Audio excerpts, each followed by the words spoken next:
All right, we are back. It's been a minute, 6 weeks off or something, but we're back. Excited to be back. Before we get going here, I'd like to thank iRide Supplements. I had COVID a few weeks ago. I was crushing the greens every day, so it's good. I take it every single day. It's one of my favorite supplements you guys got, and also got the rocket fuel and the protein and the branched chain amino acids. Heard there might be something new coming, but there is. Yeah, we got some new stuff on the horizon here. We'll by the probably early spring to late spring, we'll have doubled our whole lineup of stuff. Ooh. Oh, that's wicked! Doubled. Yeah. Sweet. Dang. Lots of stuff. Yeah. Anyways, But some new flavors in there and everything. New flavors coming Tuesday, I heard. Yep. Yeah, new flavor on Tuesday of the protein. Oh yeah. And then we have a bunch of just entirely new products coming, which is cool. Yeah, I've heard you've mentioned a few of those. I'm really excited for that. So yeah, go check those guys out. iRideSupplements.com. It is. Yeah. Check that out. Use code BENT15. That's their code, right? That's it, man. BENT15 to save at checkout. And support. Nice. We got ourselves a little. Get yourself a little deal, a little little love. discount code. Nice. Yeah, and support companies that support the sport. So yeah. Absolutely. Sweet. And then Strava Club. Strava Club, yeah. Come on and check out the Strava Club for Bent Methods. Got some I guess not weekly, some challenges coming up every once in a while, or you can win yourself some awesome prizes. There might be even some iRide stuff popping up in there. So keep your eyes out on Strava Club for a challenge coming up real soon as the weather kind of gets a little nicer out here. Looking forward to the next week. It's looking mighty fine out there. Yeah. Good weather. Yeah, check that out. Also check out our website, bentmethods.com. We got some fresh toques. Those get yourself some toques. Those things sell quick.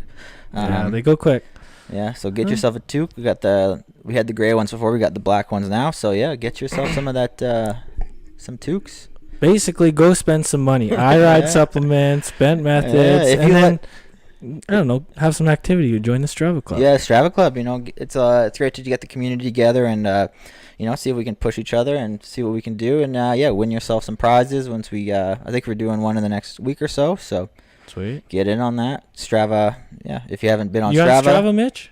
I do, yeah. Nice. Tis the season to get into shape, so we'll see in those challenges, I'm sure. Then 100%. Yeah, sweet. Yeah. Probably get my butt kicked by Aaron, I'll try. Maybe once I get out of this peg leg, but that's about the only way I can keep up. You'll be on the ski erg doing it all. I've been so I got a ski erg and. I had this great. I was like, I'm gonna put hours and hours on this thing. But when you're on the peg leg, your hips are tilted a little bit. You get a half an hour, and you're like, oh man, I'm gonna have major hip problems and major imbalances if I don't just kind of ease into this a little bit. But yeah, hopefully a couple more weeks I'll be on my foot and I can grind on the ski erg and I can start cycling now. So that's good. So what happened there? Because I don't think anybody knows really. No, we haven't. Fill everyone in here. Yeah, so I broke my ankle, my talus, and the base of my tibia, and it's kind of one of those shitty bones to break. So it's been about 6 weeks. I just got clearance from my surgeon to start doing physio and doing some light pedaling. They told me that the other day, and then I maybe got a little bit ahead of myself, and they said light pedaling, and I went out on a mountain bike ride on the pass, and then ballooned up a little bit this morning. So I'm like, maybe I'm like, I'm gonna be back to normal right away, but typical Petrushka fashion. Maybe a little too soon, but it's also probably good for it too. Get some blood flow. You get. I think it's good, but you don't want to push it too much. No. If it wasn't for like me worrying about arthritis and stuff, I would be hammering right now. Anyways. Yeah, you never know what. Like I said, if you don't do it right, but when you're 70 or 80, that might feel a little stiff. Yeah, especially with the talus, because it's one of those those bones with not a lot of blood flow. I broke my scaphoid 5 or 6 times. Oh, really? And when I was young, and I was too young to do surgery, so I just kept breaking it, and then finally they put a screw in it. But that's kind of a similar thing to the talus. It has limited blood flow, and if you don't let it heal properly, the bone could die, and you could have major arthritis down the road. Oh, wow. So, just making sure. I mean, it is still winterish, so I want to be able to ride in the summer and spring and not have problems down the line. So, I don't know.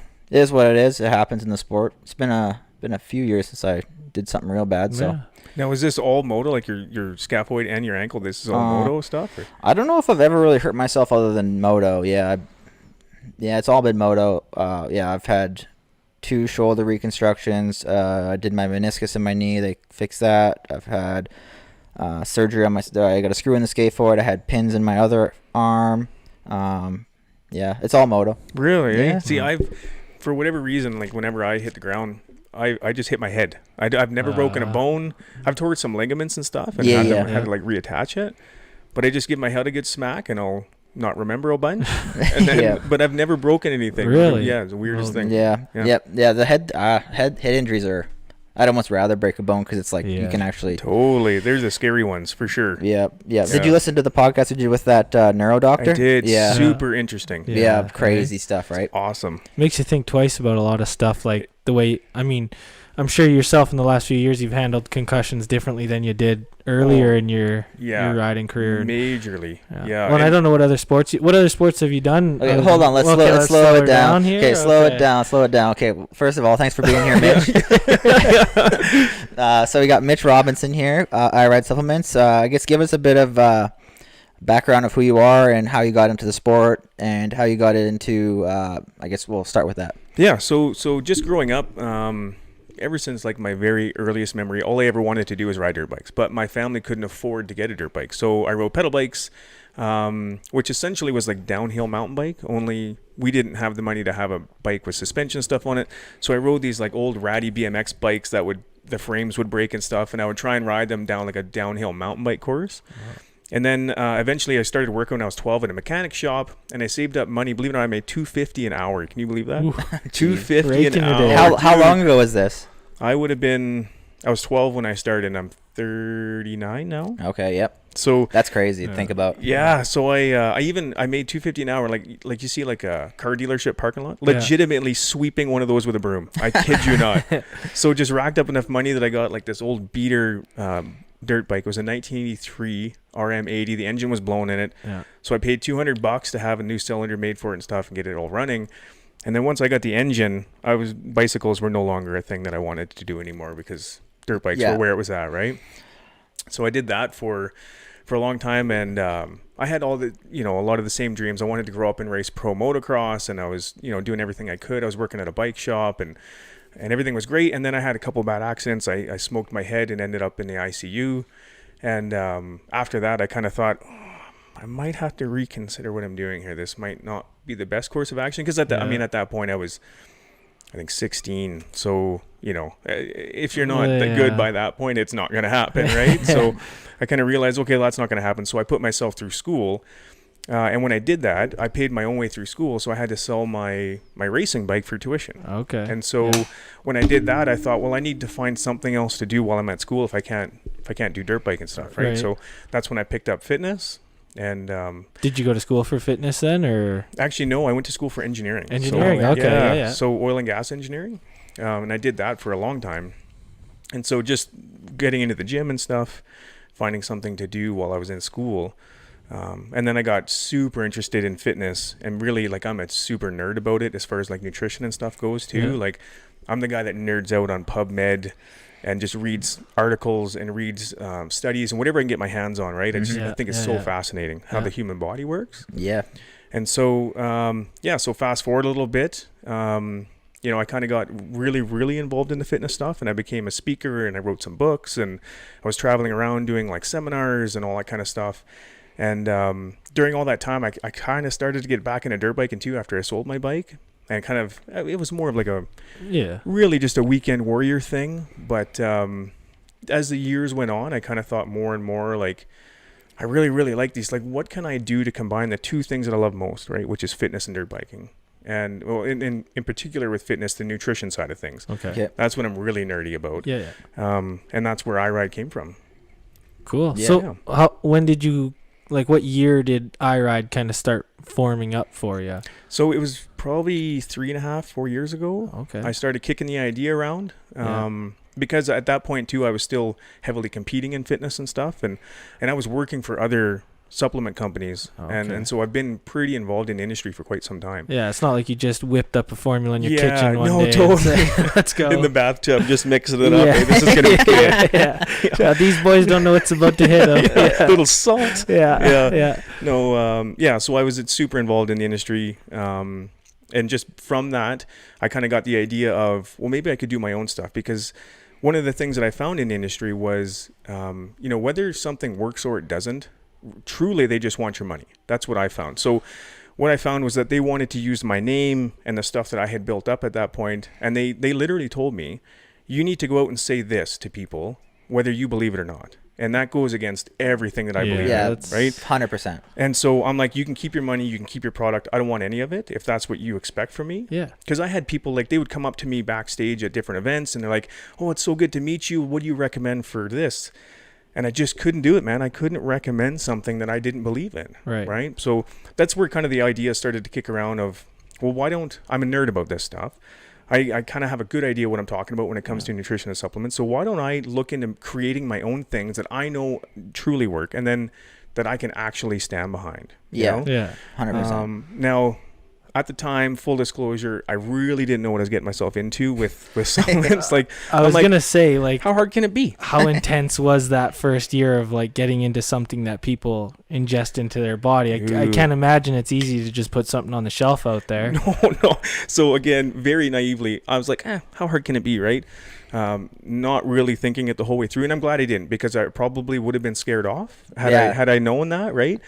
But I had this idea and I had a goal, and I thought, I don't know, I always seem to figure things out, so I'll roll with that.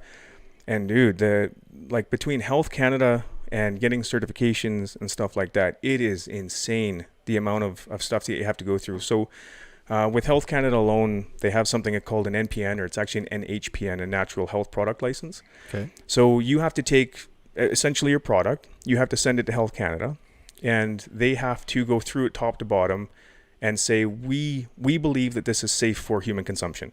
We believe that the levels of caffeine or the levels of anything that's in there is safe for somebody to have daily, sort of thing, right? And then on top of that, because people are going to take it daily, and even if you said this one's not for daily use, it's only for somebody's going to take it daily, so they got to make sure. People are going to go full crazy, right? Yeah. There's going to be people that have multiple times a day. I'm sure you could put a product out there that might even do a better job at what you're targeting to do, but because it won't pass a test like that, it's you have to kind of go with I hate to say it this way, but the lowest common denominator, right? And so that's just, they say, okay, you want to have this in your product, we'll give you the check mark for that. But now you have to look at like the GMP goods and manufacturing processes. You have to have like the recall processes in place, because it's a health product. It's a whole nother level above if you're trying to sell shoes or something. Like it is crazy. So that took a couple years to get through, to figure out, well, first of all, who can I get it made? Because I don't want to have it made in some sketchy facility or anything. I want to be able to actually go and tour the facility. I want to see that it's up to the standard that I expect, right? And then you've got to talk about like your branding and your logo and how do you want it to look and all that stuff. So it was quite a process. I'll say you did a really good job on your branding, and even your social media. You did a really good job on that. Like all your marketing is awesome. Thank you. We should maybe hire this guy to do our Bed Method marketing, because we are terrible. I'm in any way I can help. That's cool. But so are all, it seems like you have a lot of certifications, like FDA approved and all this. Like is that pretty standard for all supplements, or no? So that's the other really interesting part about it, and I feel like I don't blame people for not knowing, but once you get into, especially into the manufacturing side of things, there's a lot of things that you're like, oh shit, I didn't know that. So if you walk into like say a Popeyes or something right now and you're like, I'm gonna grab some pre-workout or whatever, right? There was a pre-workout that hit the shelf. I thought he was talking about Popeye's chicken. That is also delicious. Don't get me wrong. So if you go into any supplement store and you're like, I'm going to grab a pre-workout or whatever, only a couple of years back, there was one that was called, I think it was Crazy or Craze. I can't remember. It started with a C. Oh, I think, And I remember when that was kind of the hot one. It was flying off the shelf. You couldn't get it anywhere, right? So they never had it third-party tested, right? They just, and they never even had it NPN'd. So they basically made a bathtub brew, right? And then chucked it on shelves, got some nice packaging, bada bing, bada boom, which is not hard to do. You can go to China and outsource it, right? Yeah. But what happened was they were actually putting methamphetamines in their pre-workout. Holy nice. shit. Yeah, dude. So that's that's why everyone was buying the shit out of it. Because they're like, it actually works. I got to get this. Like they're jacked, right? Yeah. It's because it had drugs in it. Yeah. So with that too, when you get so we have 2 different labs test it before it even comes near us. Right. And then we take every single batch that we have done, gets sent out to BSCG, the Banned Substances Control Group. And that gets tested not just for the full WADA list of banned substances, Okay. which would have picked up the methamphetamine, Right. Yeah. but also they go through your entire process top to bottom, like literally every single paperwork you submit, Yeah. the GMP, everything. They go through it top to bottom and make sure that there is absolutely no holes in your program. So this would be safe for any national caliber athlete Yep. to take. Olympian, anything. Yeah. Right? As Yep. a matter of fact, we have Olympians taking Oh. it now on the Paralympic Olympic team. Nice. Sweet. Yeah. So that certification meant the world to me too, because Yeah. everything I've submitted for drug testing for my entire life as far as fitness goes, I'm a huge proponent for that. Yeah. So I was like, I need this certification. Yeah. And it's super expensive to get it. Yeah. But to me, it's That's part of playing the game. That's actually pretty huge, though. As an athlete, I would want something that I can trust, that somebody's sending straight to WADA for making sure this is cleared, good to go. Like, you're not gonna have a slip up with this, basically. Yeah. Well, look at like Brock Tickle and these guys that have got popped for probably one of these bathtub brews that they've got going on, right? Yeah. So, yes, if I was at least they don't do any drug testing in Canadian moto, but if I was to go to the States, I'd feel real good about having a supplement like that. But yeah, so that's got to hurt your bottom line a bit, having to do all this testing. But like you said, you want to preach something you believe in, so you might as well, even if you're not going to maybe make as much money as you could, you would rather have a good product that you're selling to people, that you're not like putting any fluff out there, right? Yeah, 100%. Yeah. Because at the end of the day, it all just stems back from combining the things that I love to do, right? Yeah. So money is never a factor. I went to school, I can make money. That's not the problem. Yeah. If I can, turn it into a business, that's fantastic. But at the end of the day, it's doing what I really, really want to do. And so, with that in mind, that also means putting out the highest quality product that I possibly can. Yeah. And that includes the testing. So Yeah. I love your, like, I look through. I'm a freak. I'm the same with you about nutrition. I look at every single label. I put anything in my body. I look at all the ingredients. And yeah, you can definitely. There's a lot of bullshit out there, and when you go to GNC or Popeyes and buy, a shitty. There's a bunch of stuff in there you don't need. But I look at yours, and it's a simple ingredient list, and yeah, it's just. Yeah, and that's the other thing I love too, right? There's every ingredient in there. I can stand here and cite off studies about this is the science behind it. I mean, let's face it, there's no magic pill out there, right? Anyone who's expecting something like for that, sure. it's not going to be it. But if you have a bunch of stuff, like you said, you have a bunch of stuff in there that doesn't really do anything, then you just have fillers and whatever in there, right? Yeah. So, I like that. I like not having a bunch of junk in there. Yeah, it goes the same thing with your food, right? When you see a bunch of like wheat starch and a bunch of these fillers they're just basically making it more of a product. It's just making it cheaper for them to produce more product, basically, right? So yeah, I love that about it. Everything all right over there? Yeah, Just that one in. Oh, was it unplugged? Yeah. Oh, all right. Must have got bumped. Damn.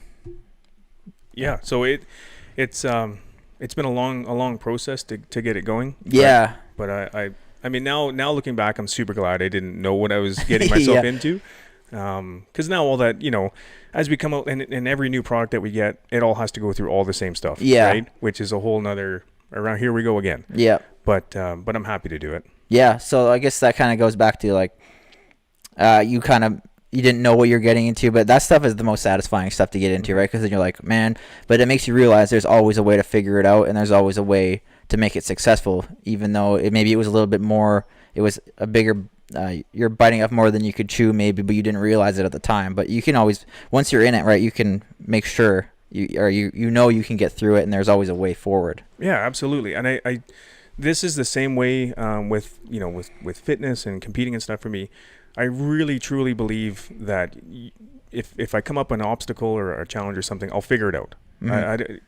If it's ever been done before, then I can do it. Yeah. I'll figure it out somehow. If somebody's figured out how to do something, then obviously it can be done. Yeah. And I can figure out how to do it, right? Mm-hmm. It might not be easy, might lose some sleep or some money and whatever, but it can be done for sure. Yeah, it can always be done. So is this basically your full-time gig right now, selling the supplements? Yeah. Sweet. Yeah, it is. Yeah, we just hired some sales teams and stuff. We just got a U.S. distributor as well. So things are moving. That's awesome. That is so cool. It's so cool to have a local Alberta company having like being able to sell across the states and all of Canada. That's really cool. Yeah, it's been really neat. Like I've had nothing but good.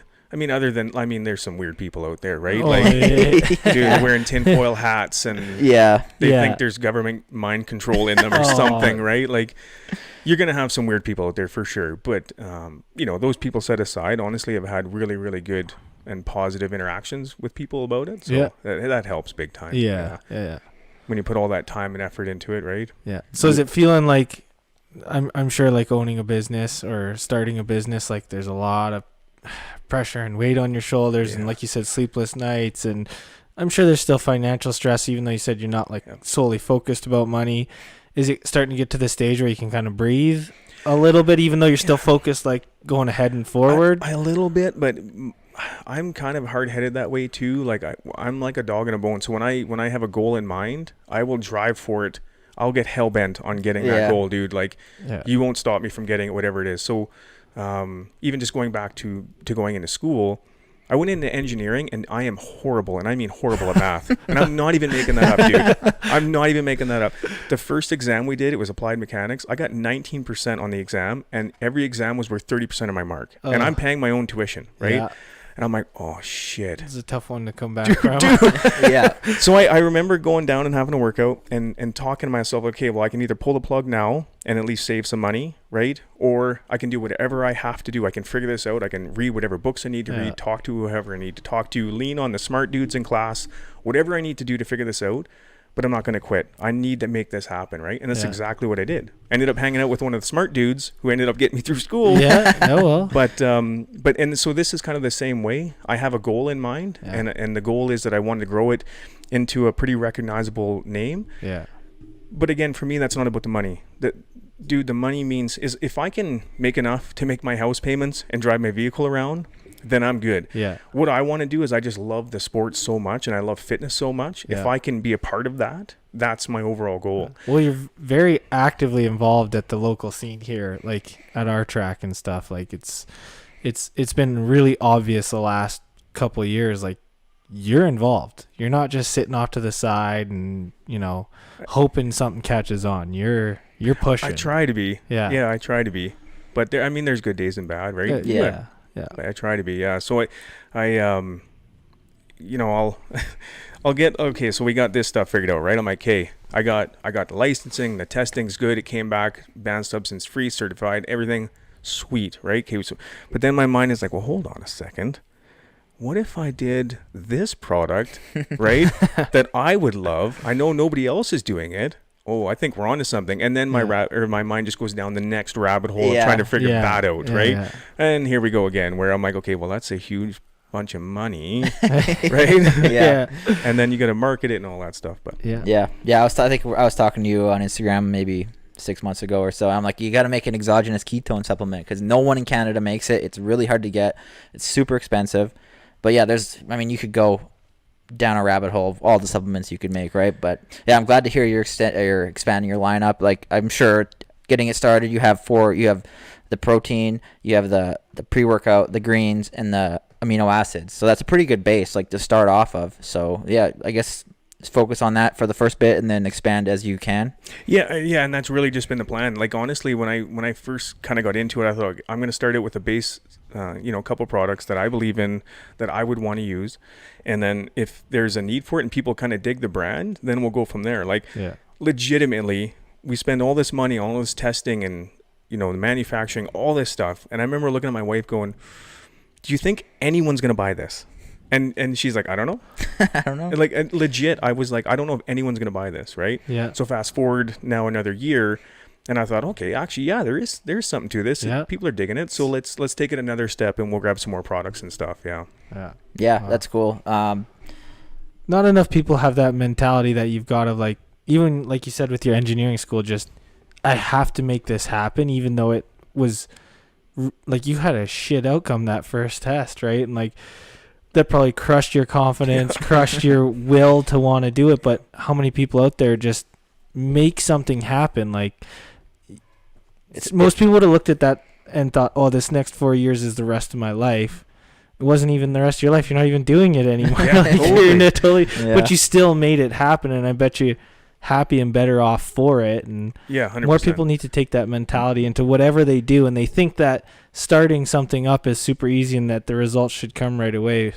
I think that's a lesson for everyone to take. Well, that's what I find moto people are just so built differently in that way. Like anyone that's, I mean, it's such a difficult sport to get good at, and man, it's like there's so much adversity just from getting, even just to become like an intermediate rider, right? It just builds a lot of resilience, and I can, like, if I've figured that out, I can figure anything out. Yeah, absolutely. I couldn't agree more. Yeah. I'm huge on just a lot of the mindset stuff, and I have kind of my moto side and the supplements and the fitness side and stuff, but a huge part of what I'm into is the mental side of things, and just that not quitting and driving yourself. And like even when I go to the track, it drives me bananas to work on like a corner. Like I just want to go out and just grind. I want to go out and grind. I'm man. the same way. You know. Yeah. So if I got to work on like a corner, I'm like, this is so boring. Like just I want to go out. But it's not when you have the mentality of trying to improve at it. It's not boring anymore. You know, most people look at you hitting that corner as boring all day, but it's not when you're doing it. Yeah, totally. It's always fun for sure. But I love the idea of trying to make myself quit and then trying to talk myself out of it. Oh, I'm such a fan of that. I'm an idiot about it though. Sometimes I know, like, I've gone really deep into the rabbit hole the last few years about how to structure training properly, and I know that like there's certain times where you need to just you need to hold a 130 heart rate for 1 to 2 hours, and then I get fixed on a number. I'm like, oh, I gotta hold those watts. I gotta get those watts up. And then next thing I know, I'm like 170. Yeah, that's something you gotta reel yourself in sometimes. 100% you do. Yeah. I'm the same way. Like if I'm doing, say, a run or something. Yeah. And I'll look at my heart rate and I'm like, oh, you're being such a wuss. Like, dude, you need to wick this up, right? Next thing you know, I'm just trucking as hard as I can. Yeah. When realistically, it's not about that day, right?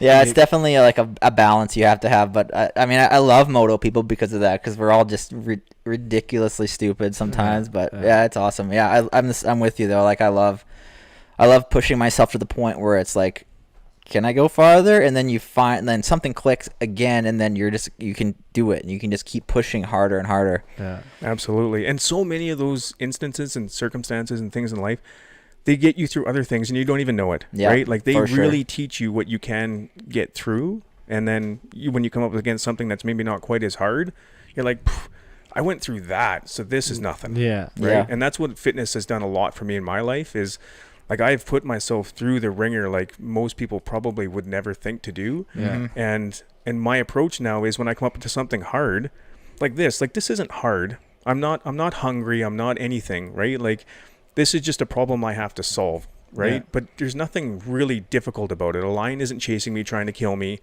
Really, what's that hard about it, right? I know it's physically exhausting is hard, and I got through that fine, right? Yeah. So anything else, we'll figure it out. Yeah. I love that, like kind of reframing it like a challenge, being like, okay, I love that saying you just said, it's just a problem to be solved, and you can be solved. Absolutely. And I repeat that all the time to people that are around me. I say, they'll come to me with something, whether it's with iRide or something like that. I'm like, work the problem.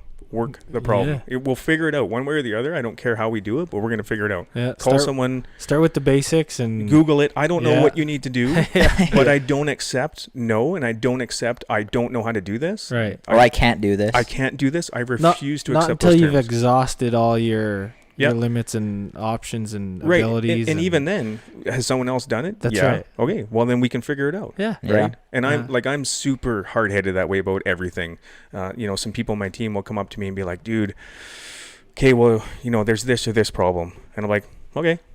Like let's solve it. Yeah. Like, what do you want from me, dude? Figure it out. Yeah. Right. Like, I don't accept we can't do it. So someone else is doing it. It can happen. Figure it out. Yeah. And I deal with that a lot. I live in this world of moto. Like all my friends, all the people I surround myself with are from moto. And then I go to work, and I'm sure Chris, you deal with the same thing. You go to work and people have some issue and they're like, I don't know.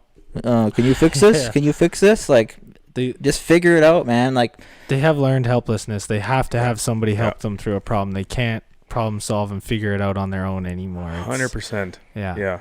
And that's where it's like you talked about people on your team. You want good people on your team who will, not just take you saying solve the problem as you being a total asshole. It's you helping push them a little bit. Yeah, too. you gotta like, you're capable of doing this. teaching people Go how do to it. Yeah. learn how to adapt and figure things out. People sure. would take that as, oh, you're such an asshole. You just tell me to go fix the problem. I told you I don't know how to fix it. What a dickhead. Yeah, No, you can do it. Yeah. Go fix the problem. But no one ever taught you how to fix the problem, right? You just That's figured right. it out. Yeah. Yeah. I've never seen the problem before. What do you mean? How would any Yeah, how would I totally. know how to do that? Totally, and there's something in there to be gained, right? Yeah. And by doing that, you're giving that other person the confidence now to know that, oh, well, I did figure that out. That means that whatever I come up against next, I'll probably figure that out too. You're one step closer to figuring that one Absolutely. out too. Yeah, I'm huge on the mental side of things. Yeah. Yeah, I love it. So like you talked about overcoming like hard things and stuff, and you said when you were 16 you ended up in the ICU. What did you end up in the ICU for? Was that a head injury or? Yeah, so so backing up a little bit, I had junky bikes. Even like when I had my first dirt bikes, they were beaters, right? Yeah. So I had a 1989 CR125 and ended up crashing that. So I jumped on my buddy, had a brand new, at the time it was a 99 YZ125. Never ridden it before. Jumped on a race up in Rocky Mountain House and did better than I'd ever done in a race. And I'm like, I need a new bike. These old ones are junk, right? Yeah. So I go to the bank. I'm like, I need a loan for a bike. Got a cosigner when I was 16, right, for a new dirt bike. So I got a 2000 CR125. Oh yeah. And I remember racing it at Blackfoot actually in the beginner class back then. And it was a good time. But anyway, I was probably a little overconfident in it. I tried to kind of seat bounce a triple out of a corner on a friend's like farm track, you know. Came up short, and that was game over. There was like a couple months in my life that are completely non-existent. Wow. Yeah, those things, those head injuries can send you into a dark place for sure. Yeah. Yeah, it's totally. Yeah. And it's crazy how like as you get older too, you know, you start looking at some of the helmets and the technology and stuff, and you're like, there's nothing more important than this. Yeah. You know? Well, it drives me nuts when I see like parents putting their kids in the cheapest helmet they can find. It's up the wall. Yeah, 100%, dude. Like that's one thing you should not chimp on, right? Like you can have crappy boots boots, your ankles. Everybody stuff, wants to go buy expensive gloves and jersey and pants and they stuff. want the lid kit. Yeah, jersey lettering. Like just focus on that. Like do whatever. Like sure. Boots, goggle, helmet, man. Yeah, boots, goggles, helmets. 100%. And sunglasses don't cut it. I'm sorry. Totally. I see people out there with sunglasses. Oh I'm like, my God. yeah, sure, it's better than nothing, but I don't know. You know what's funny? Quick little sidetrack here. We were in Hawaii a couple weeks ago, and everyone's crazy about masks. Everyone's masks outside all over the place, and so we go, and people. And apparently, you don't have to wear helmets on your street bikes. So you see all these people on their street bikes wearing a mask with no helmet. I'm like, what? Your priorities are so out to whack. Oh, not today, COVID. Yeah. Drag my head along the ground at 60k an hour? No problem. Wow. COVID? No thanks. No, I can deal with the head injury, but COVID, no bueno. So funny. So it's crazy, isn't it? Yeah. That is crazy. It blew my mind. It's like someone driving in a car with a helmet on and no mask, right? Yeah. Wow. Craziness. Oh man, that's good. So, anyways, getting into your supplements a little bit more. What's your favorite supplement you got? That's a tough question. That is a tough question. Obviously, I use them every day. Mm-hmm. Yeah.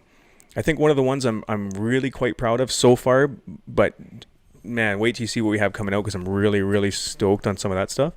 But the greens for me, like normal greens, if people have ever had them before, they taste like you're eating a hay bale, a lot of them. And I had them, but I just didn't really like it. Yeah, and I really like how it's sweetened with stevia too, not with sugar. Like, not that I'm against sugar, but I think it's just nice to be able to take that anytime and not worry about spiking your blood sugar. Absolutely. Because I'm very methodical about when I have carbohydrates and what time of day or like after a workout, pre-workout, if I'm going to spike my blood sugar. But it's nice to be able to just have that. You can have the greens at any time, and you're not worried about that, right? The greens, it's like vitamins. What's the greens mean? I'm a newbie at this. Micronutrients and 100%. Yeah. So if you think of like every per second basis, but obviously a lot smaller than that. All these little processes that are happening inside of your body, you need little transport trucks and little things to help those processes take place, right? And that's what all that stuff will give you. So, you know, when you hear like eat your veggies, eat your fruits, that kind of stuff, they're giving all the micronutrients, right? So here's one of the huge things about powdered greens that a lot of people don't know. So if you have like, just say a normal multivitamin that you get at whatever drugstore, here's the thing that a lot of people don't realize. So have you ever had like a multivitamin and when you take a leak, it's like neon? Yep. Yeah. Right? Yeah, you're just pissing it right out, right? Yeah. Not absorbing Yeah. it. 100%. So the bioavailability of what's in that multivitamin is roughly 5% is what your body will absorb. 5%. So here's the kicker though. Of that 5% that you absorb, your body may or may not be deficient on any one thing. Yeah. Right? Yeah. So if you need, say you need some iron. Well, it didn't absorb the iron though, right? It's like, it's just the bioavailability isn't there. Whereas with the greens in that powdered form like that, the bioavailability is substantially higher. So the greens would be a good one for someone to start on who's just even getting into working out or anything at all. Anybody, really. Yeah. I mean, you don't have to be working out really to take it. 100%. Just It's the benefits. It helps you unlock a little more nutrients in your life. Yeah, it's fantastic for general overall health. Yeah. Exercise or not. Because I was going to say, what is a good one for someone who's just, wanting to start? They've never taken supplements before. They want to get into it. What's a good entry level supplement you offer? It sounds like the greens might be the one. is a really good general health one. Yeah. Absolutely. Okay. Yeah. So I love the greens. It's it tastes good. Green apple it's really good. A lot of times you have greens and it tastes like absolute shit. Yeah. But yeah, I love that stuff. I take it every single day. From a guy who'll drink a cup of dirt. Look at me, a cup of dirt. What do you call that stuff? What was it? Oh man, kratom. Yeah. Oh yeah, a cup of dirt. A cup of dirt. Cup of dirt. But then, other than that, so you have a branched chain amino acids. I've always been until I started trying your stuff, I always stuck to just essential amino acids. That's just what I've always been told. But then I kind of dove into the research a little bit, and then the branched chain amino acids are really good for anabolic signaling, which is protein synthesis. Yep. So that's to help your muscles grow. So you need those things. Like you can take protein, but you're not going to get the anabolic signaling without those amino acids. Right, absolutely. And another benefit of it as well, and I'll go down a rabbit hole if you guys let me, because go ahead. Nerd out on this. Yeah. And I also want to talk about like the ketosis and stuff too, because I'm so into that stuff. I'm all about it. Let's talk about it. So where was I? Okay, so the branching amino acids. So one of the other, the leucine, isoleucine, and valine are the three branching amino acids, right? So those are also the main three building blocks of building protein. So what happens is when people work out a lot, when you do long motos or long cycling, running, anything like that, even overnight, your body becomes catabolic and it'll start to break down tissue, right? So here's the thing, and I'll go down a rabbit hole if you let me. But go ahead. Your brain needs glucose to survive, right? Your brain can't burn anything other than glucose. Now, we're really good at turning sugar into fat, but we're not good at turning fat into sugar. Yep. Neurogenesis or gluconeurogenesis. Neurogenesis. Thank you.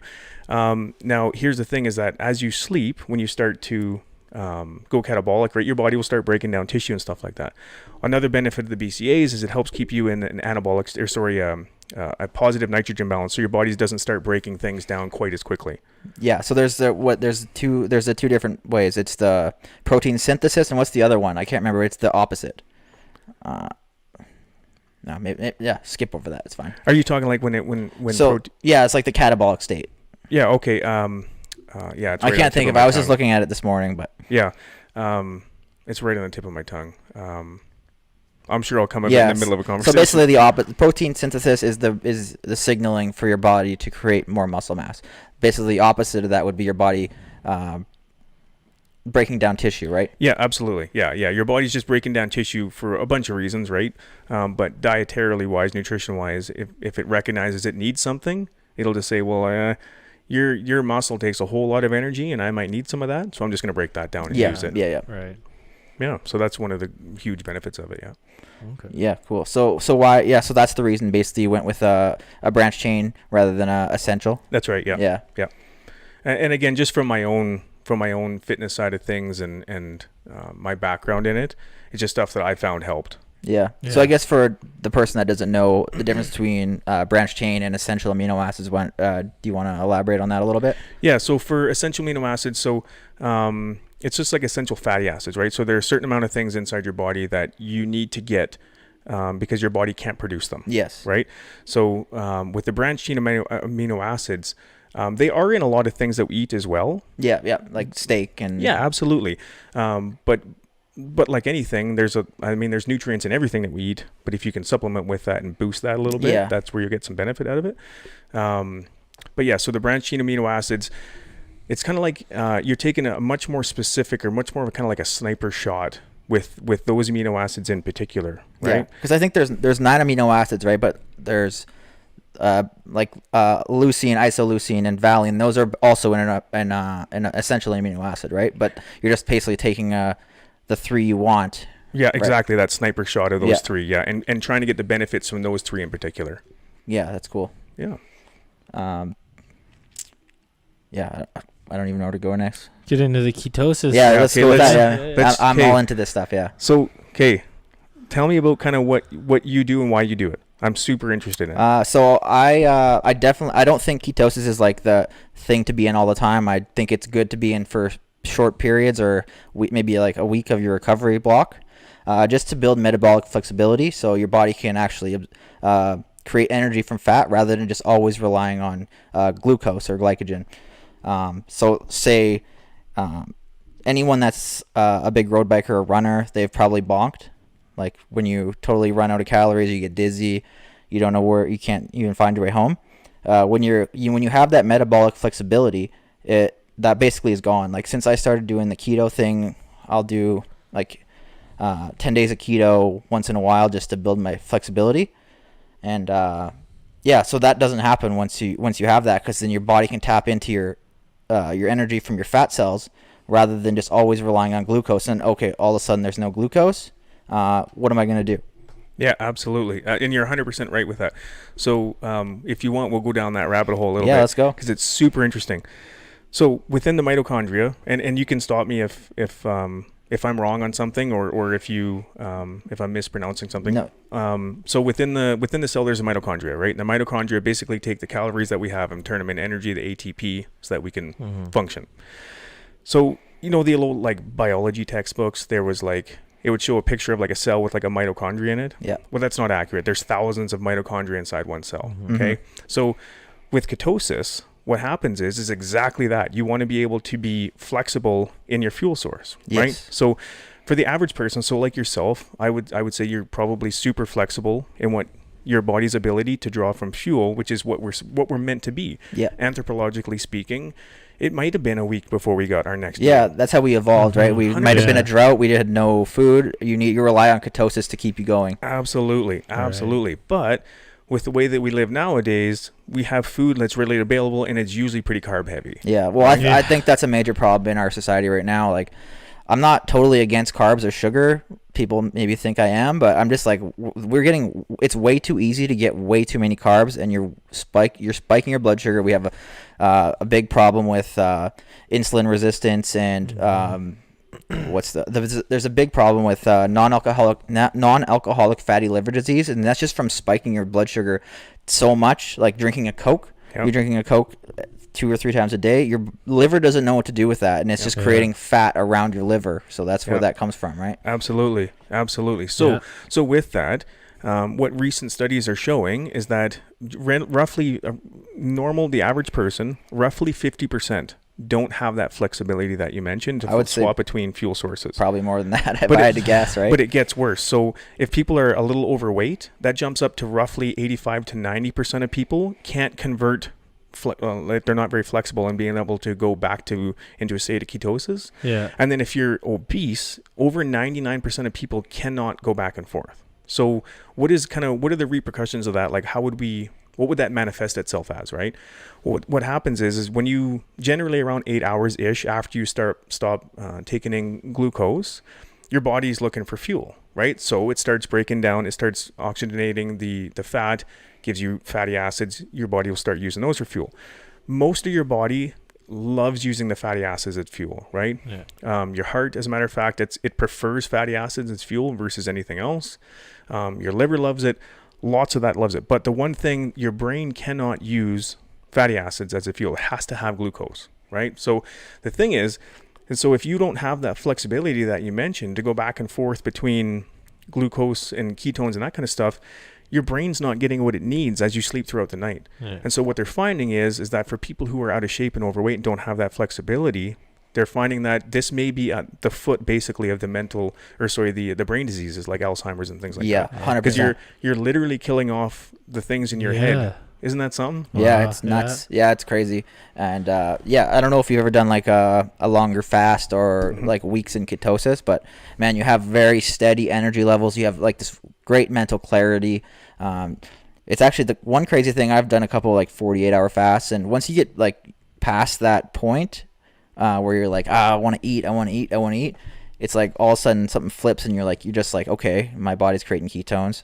And then like the second sleep, I find that is probably one of the best sleeps in my life. It's crazy. Yeah, it's so fascinating how the body can kind of go back and forth between them, and that we're meant to do it that way. Right. The problem is like we talked about, most people now in their lifestyles, they just, I'm gonna roll through McDonald's and grab a wrap on the way through. Right, it's super convenient. Like you said, the accessibility to it is probably too easy for people's mental ability to self-restrain from it. I think a good way to start is you can don't go down the aisles, don't eat any processed food. If you just want to go shop in the perimeter basically, but avoid the bread aisle obviously. Just eat meat and vegetables. That's a good way to start, because a lot of the processed foods there's so much condensed sugar and inflammatory foods in there. If a good place to start is just shop in the meat and the vegetable aisle. Absolutely. Eat eggs, stuff like that. And to do it, everyone's a little different. So like I've trained a lot of people over the years, and one of the things that I found to be unanimous amongst everyone is that nobody's the same, right? So some people like you are a freak of nature and they love that mental grind and they live in that, right? And then some people do legitimately, like, they can't make it 3 hours without eating something they shouldn't be touching, right?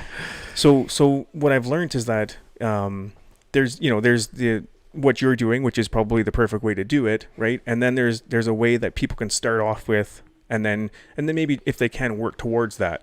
But if they try and start off by doing something that they're not really committed to doing, they're gonna fail. Like you failed that first 100%. Test, and they're gonna quit. 2 days later, they're eating a Big Mac. 100%. Exactly. Or like 2 minutes later. Because you're asking somebody to change their entire lifestyle. Like they were grown up on packaged food, taking it to school, opening up packaged food at lunch, right? Like cereal for breakfast. This is what we grew up on, and I mean, nobody's fault that we did that, and we know better now, maybe, but it's hard to change that in somebody's life, I think. Absolutely. And then when you throw in, especially as we grow up, we have lives, we have kids, right? Yeah. We have jobs, things get busy.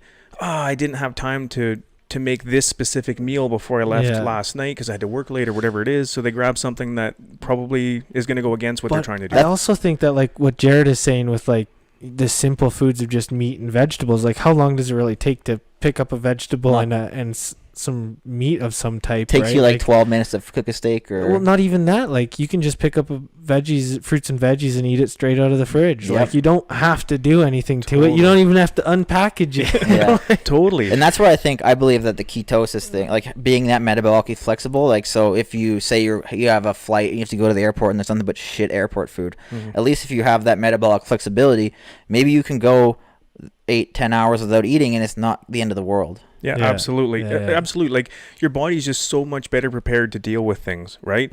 And it just comes full circle because that helps you throughout every other aspect in your life, so when you get into that stressful spot at work and you didn't bring your lunch or whatever, it's not a big deal. Your body is going to be able to completely deal with that, right? But like we talked about, it's just easy to get off that train. Oh yeah. Right? And so people, I find starting it, like I've had crazy things thrown at me training people that I never would in my wildest dreams would have thought, like, and to be fair, people a lot of times they just don't know what they don't know, right? I was helping this one guy. He was trying to lose weight and he was quote unquote sticking to kind of what I was telling him to do. Yeah. And then I see him just drinking Coke, and I'm like, dude, what are you doing? And he's like, what's wrong with this? I'm like, dude, What do you it's full of think's wrong with it? Dude, I'm like, there's carbs in it. He's like, 44 grams of dude, it. I swear, his response was, sugar is not carbs. Oh, He just didn't know. Yeah. So, but that's how uneducated everybody is That's- on this stuff, and we're not aware of it. I feel like that's a right? problem with like our schooling system and stuff, right? Like Yeah. our health classes not So, addressing these issues. Before we get into that political talk, we do have a viewer who was wondering. He thought you guys had maybe mentioned something on hypertrophy. Hypertrophy? Or Yeah, I don't know how to. yeah. I never heard how to pronounce Hypertrophy. it. Yeah. Yep. So if you guys want to touch on that a little bit, he was curious Go if ahead. you got anything to say about that. That was Dave Smith. There you go. Oh, Dave, I think I know Yeah. which Dave you're talking about. Yeah, so hypertrophy, obviously it's a different style of training, right? Now there's going to be a ton of different factors that come into that type of thing. So someone who's naturally taller, leaner, that kind of stuff, they have that kind of body type, hypertrophy is going to come a little more difficult to them. Unfortunately, I'm built like a rhino. I came off the assembly line like this, man. Yeah. Like, I'll try and do lots of cycling and running and stuff. My body's just like, no, I like having muscle. Yeah. Like So you said, everybody's different. We're built totally, different. absolutely, yeah. So hypertrophy is definitely a different style of training altogether. However, when it comes to hypertrophy, a lot of the nutrients and stuff are going to play the exact same role. You just, like you're talking about with timing and things like that, you can get way down the rabbit hole in the nuances of timing and all that kind of stuff. But a lot of the same stuff will play the same roles that you're looking for. And not to stray too far off path, but at the same time, there is a ton of misconceptions too about things that just simply aren't true. Like as far as the supplements go, like say creatine. Dude, you'll get me going for hours on the misconceptions on that. Let's go. Right? I had the misconception a couple of years ago, and now I think creatine monohydrate is one of the best supplements you can take. Absolutely it is. Yeah. There's okay, so where do you want to start with that? Because I can unload on that one. Okay, I guess I'll ease into it with there's always been this misconception that so you take creatine, your body's gonna retain a bunch of water, you're gonna get too big and bulky to ride a dirt bike, and you're gonna get arm pump, right? Big one, arm pump. Mm-hmm. Yeah, that's a huge one. Yeah. So to start is you have to look at, okay, what is creatine? What does it actually do in the body? And then go from there, right? Yeah. So creatine got its start in the bodybuilding world, right? And that's really where a lot of these misconceptions take place, is people see these jacked up guys and then they see them in some sort of ad or whatever and like, okay, that's creatine. And I mean, that's definitely not the case. They're on a lot more things than creatine. Right? But to be fair, you don't know what you don't know. So people are just going on the information that they're being fed. And the information they're being fed is, hey, if I take this one thing, you can look like me. Right? Yeah. And that's definitely not true. So creatine, what it does in the body is it breaks down to actually form the ATP again, which if you remember from earlier, that's just your fuels in your cells. Creates all your energy, right? 100%. That's literally all it's doing is it's breaking down to form ATP so that your muscles can contract a little harder for a little longer. Okay. That's really what it is. So you're giving your muscles endurance. So any red meat that you eat, if you go have a steak, that has creatine in it, right? Hamburger has creatine in it. So people are like, oh, I don't want to supplement with creatine because either they think it's a steroid. Hate to break it to you. That's crazy. Right? You're already eating it. Yeah. Right? Like if you eat a lot of red meat, you'll get more creatine than a scoop of that's going to give you. Oh yeah. Right? But people just don't realize that. Right. So that's definitely one misconception. The water retention thing, ATP within the mitochondria, it does one of the functions of the cell and in the mitochondria is it needs water to function, right? We have to be hydrated. So what people, and again, this is stemming from the bodybuilding world because of the side effects. A lot of things those guys take is water retention. So people are like, well, the creatine must cause water retention because what would happen is way back in the old days when creatine monohydrate first came around, again, with a bunch of the big jacked up guys, they would take it and they would take it with like grape juice because they're like, hey, I got to spike my insulin and that's going to drive it into the muscles. That's going to give me a better pump and get me bigger, right? Well, that's not at all true. You don't need to spike your insulin. It's not going to do anything for you other than, exactly that, spike your insulin. And the water retention is from something altogether. It does help pull some water into the cell, but that's what you want. A happy cell is a hydrated cell, right? So that's one of the positive functions. Is it going to make you gain 10 pounds of water weight and be puffy No, it is not. No more than bread will. Exactly. Yeah. No more than eating a bowl of pasta is going to do that. Yeah. Sorry, can I pause you guys for a sec? You guys want to keep going? I gotta pee really bad. Yeah. Sorry, I go drank too down. much. Yeah. I had too much of the greens earlier. I just pounded it. Too much greens, You I guys can see. go now. Yeah, we'll keep going on the creatine there Yeah. because I mean he knows all about it, but I know nothing about Or that. if you want to talk about one of my favorite supplements of all time, the beta alanine. I love that stuff. So if you want to elaborate on that too. dig into Absolutely. So beta alanine. So that's a really good one. So if you and by all means, for people that are watching this or listening to this, there's all the information in the world out there and you can go and look this stuff up yourself. So one of the PubMed is one site that I use, and literally you can just search stuff. You can go on there and type it's a in reliable source. I take 100%, it then. Yeah. beta alanine, and without getting too far into the weeds about the relevancy of studies. Not all those are created equal either, right? Yeah. But that being said, And you can skew statistics and a lot of stuff into what you want it to say. absolutely, Yeah, right? so- So to counter that too, there's another website that I really highly recommend people go check out. It's called examine.com. Okay. And so what that is, last time I checked, they might have more now, but it's basically a group of like 8 doctors that they are not paid by anybody. They're completely independent, and they just make money by you subscribing essentially to their site. Right. And so they go and independently review every supplement you can think of. They'll talk about like creatine. Yeah. They'll talk about eggs and saturated fats. Like they'll talk about all kinds of nutrition stuff. Yeah. And they'll go through every single study that exists on it, and they'll break it down and give you in layman's terms, what am I looking at here? Right? Yeah. And they'll say, this is the truth of it, whether you want to believe it or not. Because that's what we all need. 100%. We all need it broken down into Yeah. something we can digest and understand and make an educated decision Literally in a on. 2-sentence thing, Yeah. is creatine good or bad? Right? In a 2-sentence thing, this is what it's going to do for you. Yeah. And so examine.com, that's a huge one for me. Again, there's lots of stuff on there you can look at for free. Yeah. Last time I checked, I think it was $20 a month, and you get their newsletter, which is, Right. you stay up to date on all the latest and greatest and stuff. But there's lots of stuff you can check out for free. And so beta alanine will be on there as well. Okay. So beta alanine, again, a lot of studies have shown it to be pretty effective for building endurance in the body as well. Okay. Which is one of the reasons why I chucked it in there. Yeah. Yeah.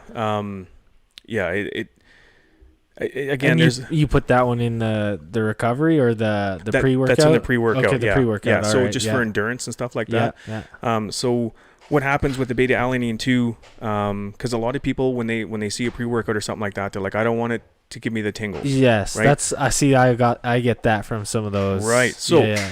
just like things like caffeine with beta alanine, some people are just more sensitive to things than other people. Right. Right. So if I know some people can have like a small coffee and they will stick to the walls all night. Oh, yeah. Right. I'm jealous. I wish I was like that. Yeah. I'm definitely not. I never have been. But beta alanine is the same way. So what happens is just like with this, we send it off to Health Canada, and Health Canada says, okay, for all the studies that we have, this is safe for people to consume on a daily basis, right? Yeah. And there's also a safety factor built into that too, because they know people aren't just gonna Yeah. do the level scoop. They're probably just gonna plop one in Yeah. there, right? What is Yeah. your dose of beta alanine? I'll have to check again. It's been a while since I looked. 2,000 milligrams. So Okay. 2 grams. Okay. So what you'll find in a lot of the pre-workouts is, and like it's saying, people get that tingly sensation, right? So what beta alanine, what that actually is your body's absorbed as much beta alanine as it can, and your body's dissipating the extra through that. So when you get the tingles or when your skin gets flushed, Yeah. what people are mistaking that as, this is a super jacked up pre-workout. Yeah. It's literally your body dissipating Yeah. what it doesn't need. Yeah. And, saying you're full. And with Yeah. beta alanine too, if you take it over like 2 or 3 weeks, you build up in your system, and that it doesn't really work like magic right away. But it's once you have taking it for 2 or 3 weeks, and it builds up that lactic acid buffer. And Yeah, absolutely. Yeah. And Yeah. so that's one of the big benefits of it is a lactic acid buffer for endurance, like I talked about before. Right. Which, again, a lot of studies have shown that to be effective, which is why it's in there. yeah, I love how you have taurine in there too, because a lot of people don't know you should take taurine with beta alanine. Yeah, and that's the other piece to it too. Without getting into the really minute stuff, there's a lot of things that complement other things, Yes. right? Yeah. And so a lot of people don't know that. When you go into a GNC or a Popeyes or something, and I remember going to a GNC one time, and the person working behind the counter was like, "You need this." type of protein. And I'm like, no, I don't want that. And they're like, no, you have to have this. This is what you need, kind of thing. Yeah. I'm like, it definitely is not. Definitely is not. But they're just trying to sell you something, right? Yeah. So, and a lot of times they don't even know what they're trying to sell you. No. Which is another reason why I wanted to do this stuff, because if you get nerdy like myself, you can kind of go back and look at stuff and say, well, this works with this one better than that. Yeah. And like I say, there is no magic pill, but there is some stuff that's going to help. Yeah. I think a lot of people turn to supplements as like, oh yeah, this is gonna make me the best, right? Yeah. But it's something that just complements. Absolutely. You have to be. It's like taking steroids, right? If you're gonna it's not like taking steroids, but if you're gonna take steroids, you still have to do the lifting and the training to actually see any results. Yeah. It's just gonna help you get through it. Like I love when so I'll take a scoop of rocket fuel before my ski erg, and then all of a sudden I'm like 15 minutes in, I'm like, oh shit, let's go. I'm just like, it just kicks in, and you're just like, yeah, you're just one little extra, I guess, little boost. Yeah, totally. And it's not going to be like if you're laying on the couch and you're like, the last thing on the world or last thing on the planet I feel like doing right now is having a workout. It's not like if you take a swig of that, you're going to be like, oh, let's crush it, right?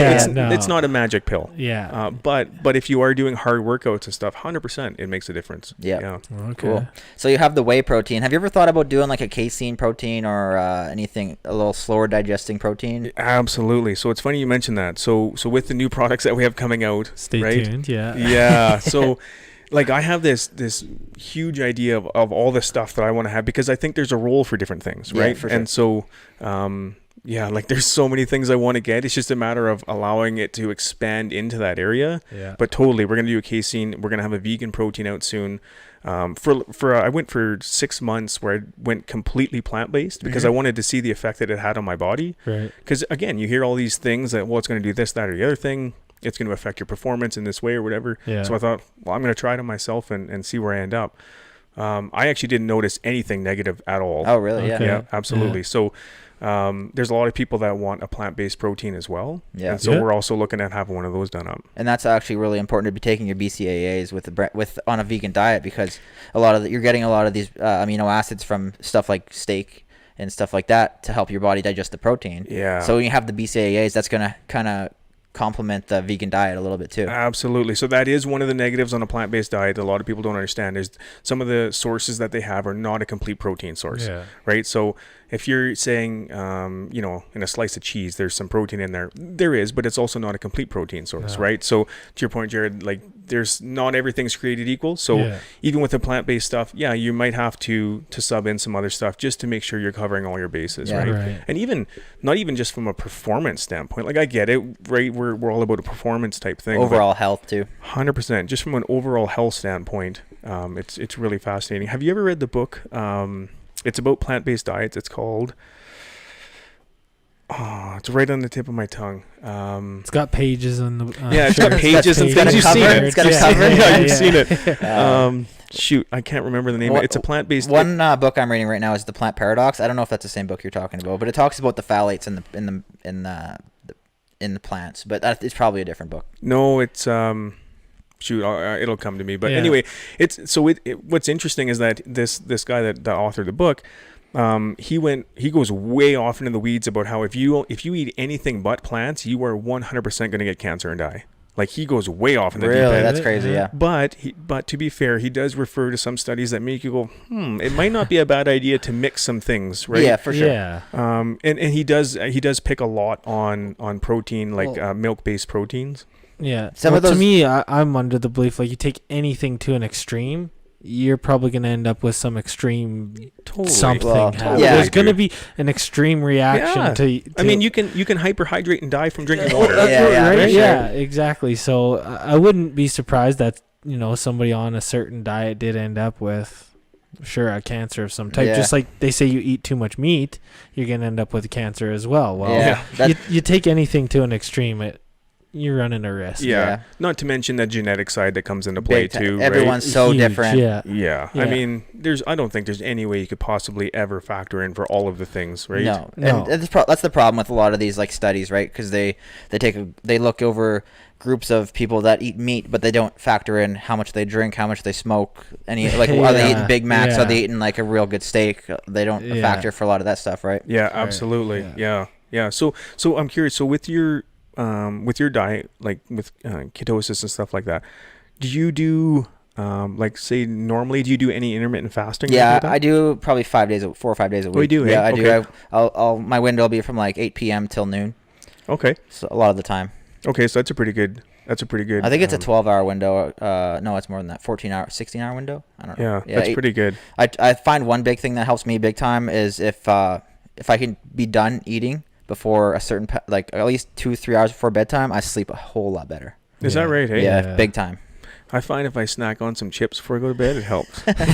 Yeah, you're gonna get the sugar crash. Yeah. But your overall sleep quality, if like I wear the whoop strap, it tracks deep sleep, REM sleep, light sleep, all that, and you can definitely notice a difference if you have a late meal. Like late meals are huge. Yeah, absolutely. Same thing. I track my sleep too because I'm a nerd, and I'm super fascinated about all that stuff too. So there's a book you should read if you ever get a chance. It's called Why We Sleep, and it's by the world's like foremost leading expert. Is that Matt Walker?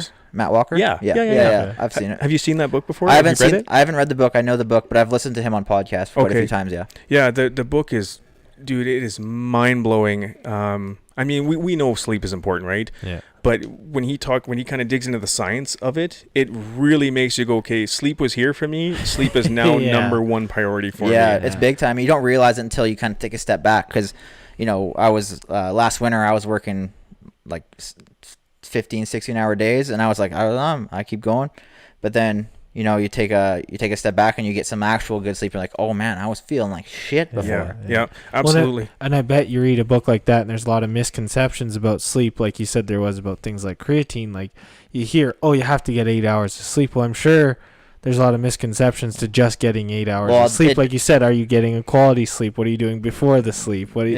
So yeah, absolutely. Yeah. There's interesting studies with he talks about this with THC, how it helps you fall asleep fast, but you're not actually getting your quality REM sleep. Same with alcohol. If you drink, you're not getting your quality REM sleep. It basically suppresses the REM sleep, and that's a major like you can sleep 8 hours, but it doesn't mean you're getting all your sleep cycles, and doesn't mean you're gonna be rested. Yeah, absolutely. Yeah. It's a really cool book. I highly recommend reading it for sure. What's that one called again, just for everybody? It's called Why We Sleep. Why We Sleep. Yeah, Matt Walker, he's really good. He's been on Joe Rogan and stuff before. He's listened to his podcast too. Yeah. I think he has a podcast, but he's definitely he's one of like no one likes sleeping, right? Like I hate sleeping. Yeah. But it makes you really kind of reprioritize it. A couple of things that could turn your mental, if you're having a little bit of mental struggles in life, would just be getting your sleep on track and getting your nutrition on track. And big time. But that's why you go ahead. That would change your life. Like you don't even have to do much more than that. Like people think you got to do all this drastic changes. I got to start working out 3 hours. No, you don't. Even if you work out 15, 20 minutes a day. Yeah, just get off. Get moving. Get your sunlight. So getting sunlight is huge. Right? Yep. Get off your phone. Get off your phone in the morning. And all these things complement each other, just like you're talking about how the taurine complements the beta-alanine and stuff. Yeah, absolutely. Same goes for our life. And it's almost in a way I feel like people, they intuitively know that, right? But they're like, that sounds like a lot of work. Is there a pill I can take? Well, that's a problem, right? Because you go to your doctor and they're like, they don't ask you anything about your nutrition, your exercise habits, your sleep habits, and they're like, okay, here's a pill for that, and you should be an antidepressant now, and you're good. Yeah. But then, like you can, like there's definitely people that need that stuff for sure, but you can do a whole lot for your well-being just by getting proper sleep, getting daylight daily, regular exercise, even if it's just walking. Go for a walk a couple times a day. That's huge. We were meant to be long distance creatures. We weren't meant to sit. We're meant to move. Yeah. Get your diet on track. Cut out all that inflammatory food, the breads, the pastas, all that stuff. And I'm not even saying cut that out completely. I think there's a balance. You have it, just reduce it a little bit. Yeah, well, even just work your way that way. But I think one problem a lot of people have, like myself included, was when I was racing hardcore. Like I'm super strict, but then you have one day where you have a shitty breakfast, and then all of a sudden the whole day is off the rails. So if you just kind of say, okay, I give myself 2 meals a day or 2 meals a week. Not on the same day, that's big time, because I think a lot of people, they snowball that, right? Like it just snowballs. You miss one workout and then you're like, I'm gonna have pizza, and then the next day is like, I feel like shit, I'm gonna have McDonald's breakfast or whatever. And then they're like, well, fuck, fuck, whatever. Yeah. Right? Yeah. Yeah, you're absolutely right. Yeah. And you're addicted to that dopamine hit of that I think- shitty food when you're having it, right? Yeah. People also, I know I've struggled with this in the past, is rewarding a bad day with negative shit like that. It's Yeah. like, man, I worked so hard today. I had a hard day. There was all these bad customers. I did this, worked 14 hours. I'm going to crush I don't eat Big Macs, but, I'll crush a Big Mac. Yeah. Well, that did nothing to help you at all either, man. That Absolutely. Yeah, all the more reason to take care of yourself when you're working long hours and getting your sleep. And yeah, I totally agree. I think we're all guilty of it to some extent. Oh, but yeah. Yeah. just being It's aware not easy. being aware of that stuff though too is like, at least it's in your head and you're like, okay, maybe I shouldn't. Maybe I got to make sure I get my workout tomorrow. Then first thing, right? Yeah. Yeah, absolutely. Hold yourself accountable somehow, some way. Yeah. I think that's the hardest thing too, is holding yourself accountable. Yeah, and I think one of the best quotes I've ever heard, and it's something that I tell a lot of people, is progress, not perfection. Yeah. Right? Yeah. Because 100%. people feel like Yes. I have to nail this diet every day or I'm wasting my time, and that couldn't be further Not from the true, truth. yeah. Just do what you can do, and then if you can improve on that, fantastic, right? But if where you're at in life, again with kids and job and all these things, if that's the best that you can do for that day, then that's okay. Yeah. Because it's better than what you were gonna do. And you'll feel good about doing your best too. Yes, Like, absolutely. So progress, not perfection. yeah. That is a huge thing. And same goes for sleep. I know, especially like if you're trying to start something, right, and sleep kind of has to take a bit of a back seat to everything. But when you learn a lot more about sleep, you start to learn that, like, okay, well, I'll sleep when I die, right? Or I'm going to Yeah. sleep 3 hours and grind the other 21 kind of thing. Yeah. You very quickly realize that you can't sustain that. That's not realistic whatsoever. And you're not getting the most progress out of your day because you're tired and you're like, have 100%. another coffee, have another coffee. 100%. So like even for myself, I just for, it's an average number, but it really is for me 8 hours. If I get below 8 hours, I can tell. If I'm like 7 hours and 21 minutes, Yeah. I can tell. I'm like, oof, I'm a little light today because I can't quite deal with things the same way. Mm-hmm. If I'm like 8 hours and 10 minutes, I'm like, ooh, let's do this, Yeah. right? So for me, sleep is a huge indicator too. So he does in the book, he does talk about how, like, not everyone needs that 8 hours, right? There are some people that truly do only need 5 or 6. Yeah, definitely. But they're very few. He Yeah. did make sure that you're probably not one of them. Yeah. Yeah. Right? Yeah. Yeah. And people don't realize too that like the amount of strain you have in a day definitely impacts your sleep need. That's why I love this Whoop strap. It tells you it calculates your strain versus the sleep you had last night, and they say, okay, you need to get this. You need to go to bed at this time if you want to wake up at this time. And it's really helpful tool actually. Yeah, it's fantastic. And ever since I started prioritizing sleep, like I'm in bed usually by 9 or 9:30. I know that sounds like an old person, but it's super important. Yeah. Yeah. And watching Netflix while you're in bed doesn't help. It's not a good idea. No. It's terrible. It gets some blue blockers at least, but I find reading before, like, I recently started using a journal, and I'm like, okay, this is my goals for the week. I got to be in bed by 10 o'clock each night. I got to read a half an hour each day. So I usually we go to bed at 10, read for half an hour, go to sleep at 10:30, up at a certain time, just kind of structuring it. Yeah. A few more hours, your bedtime will be getting a little earlier and earlier. Yeah, for sure. A few more weeks, yeah. Yeah. So I find like a lot of the world's like high performing people, they talk about journaling and they talk about like how important it is. Mm-hmm. Now, full disclosure, I've never done it. Do you find it helps? Like, what are you finding benefits with it? How did you start? Well, my therapist, I actually started a few years ago. I started just kind of like a gratitude journal. I'm actually kind of getting more and more warmed up to this, like the idea of like, I'm not like particularly religious or anything, but I like the idea of saying grace, not necessarily in the Lord's name or whatever, but just, taking a minute to be thankful for what you do have and the things you have. And that kind of goes a long way. You're just kind of putting that stuff to the front of your head, and you're aware of it more so than like, because we can all have a lot of good things going on in our life, but then you have one shitty thing and that's just all you think about, and you're like, oh man, what the hell am I doing? And Focus on the negative. yeah, I think it's good to write that stuff down. Like writing stuff down definitely makes it cement more in your head too.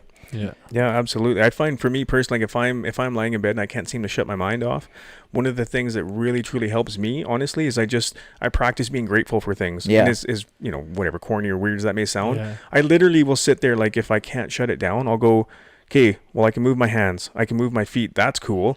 And then I just go further and further down that path of things that I'm really grateful for, and just the most simple things. And before you know it, my mind settles right down because I'm not stressing out about things anymore, and I fall asleep. Yeah.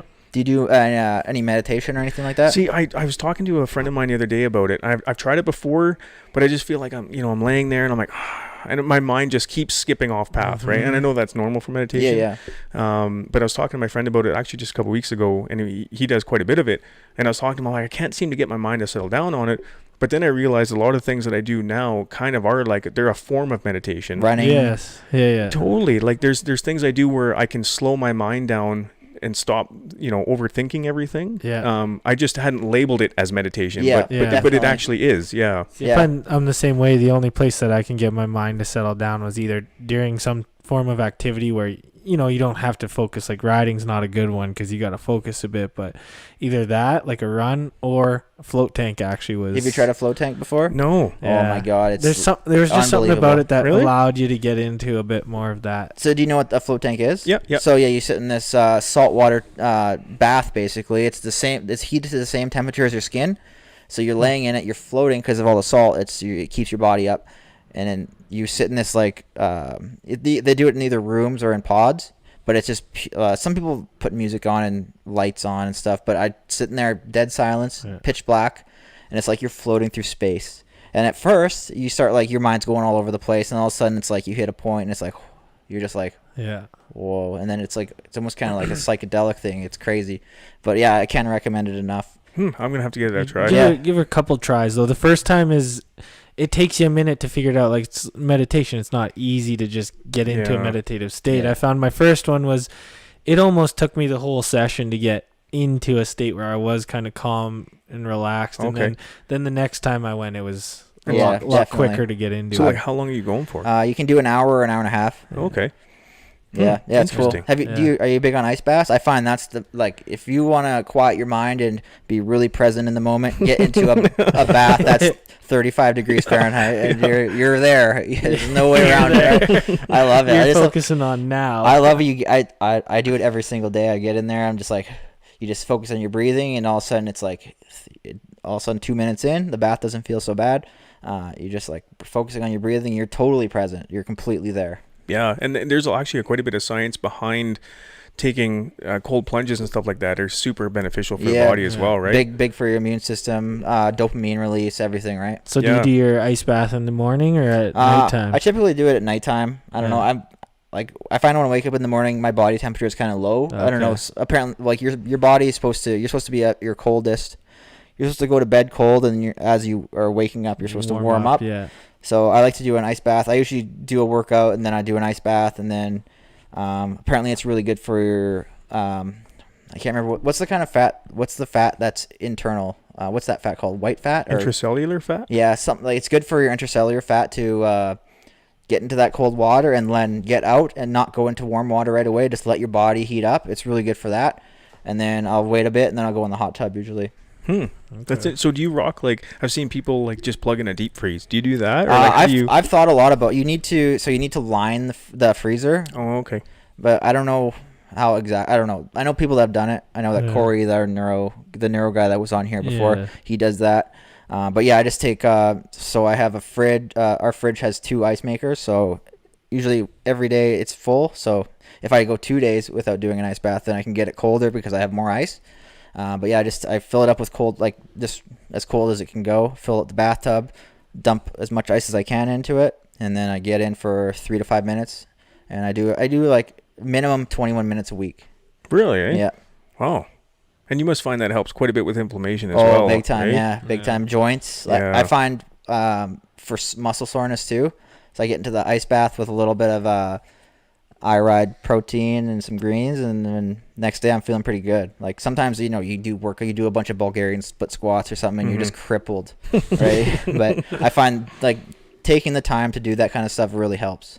Yeah, absolutely. Yeah, I mean, there's so many beneficial things you can do, right? And I get that there's only so much time in a day, so maybe picking a couple things that might work. Yeah, you're not going to be able to do everything. Best for you.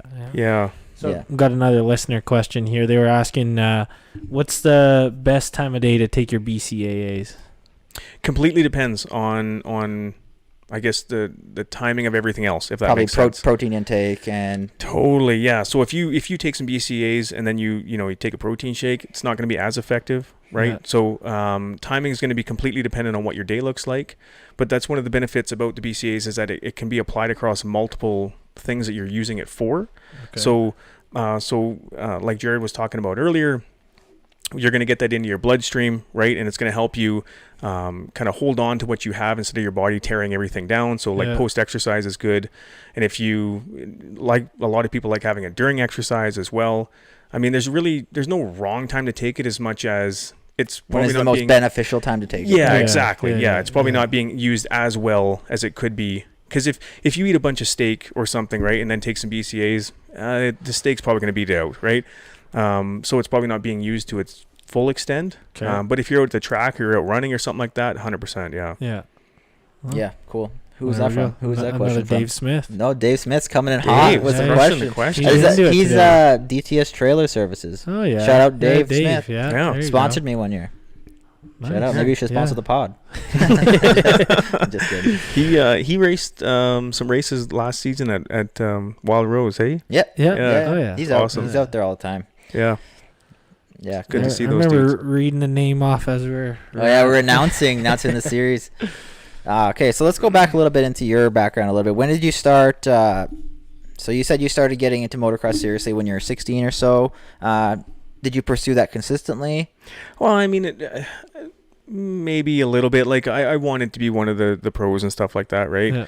Yeah. That being said, kind of looking back now, it's like, whew, that's probably not as glamorous as I thought it was going to be, right? Yeah, there's no money to be made. Dude, like really, like some guys struggle, but yeah, I mean, I did like the the normal provincial circuits and things like that, and went up from beginner to junior to intermediate, that kind of stuff, and then I ended up getting hurt, and that's when I went back to school, but and then I didn't have a bike for a couple of years while I was in school, so I kind of took a break from it, which is probably a good thing. It kind of renewed my want to do it, Yeah, I think we've all gone through that period where you stop something for a little bit, and then your passion for it even grows even more when you get back into it. Yeah, absolutely. Yeah. And you kind of have, life has a little bit of a reframing, right? So you can kind of realize what's important, what's not. Yeah.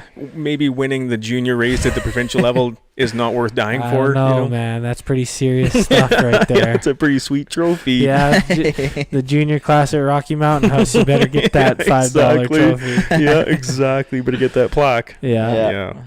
Yeah. So things shift, right? But and I think that's one thing that I've kind of really realized late. Like I'm a super competitive person too, so for me to try and dial it back when I'm out there is tough for me to do, man. Oh, I'm the same way. It's tough for me to do, right? Like it drives me bananas, but I have to try and remember, okay, it's not worth it today, right? If this jump, whatever, if the lips of it's a little sketchy or something, let's dial it back. It's not worth dying today, right? Yeah. But then I see Jared on the track, and I'm just like, oh, good God. I'm like a full lap ahead of him, and he catches right up to me in 5 seconds. Yeah. It's ridiculous. Yeah. So, but you've been at the track pretty consistently for the past, I think the first year you were there, you're on a Yamaha, right? Mm-hmm. That I can remember anyway, maybe 6, 7, 8 years ago. Yep. Yeah. So I've been going there somewhat, consistently, and I didn't even realize how quickly the hours add up, but if you go like a couple times a week, man, you're putting some serious hours on your bike. Yeah. Well, it depends who you are. I guess some people don't ride. They do like 2 laps at a time. But if you're going grinding 30s, hours, your bike's clapped quick. Yeah. Totally. Yeah. Some dudes will do the 2 laps and then sit down and have a beer. Yeah. And I mean, good for them, I guess. At least you're getting out. Totally. Good, yeah. Some's better than none, I guess. Get out of the house at least, Yeah, absolutely. Yeah. So I guess we can go another direction with this. What's your kind of outlook or your philosophy on how you structure your training? So that's changed quite a bit over the years. Simply from going kind of in a competing side to so what were you competing in, like bodybuilding? Yeah. So drug-free tested bodybuilding and stuff. Okay.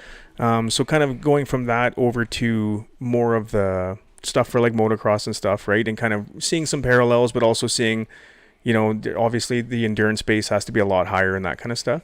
So like what Dave was talking about earlier, there's hypertrophy, which I did for a long time. Which is like building muscle, right? Building muscle mass. Yep, totally. Yep. And then there's more of the performance side of things, right? So you can, and there's a big spectrum there, right? So there's, the big jack dudes, and then there's, some marathon runner.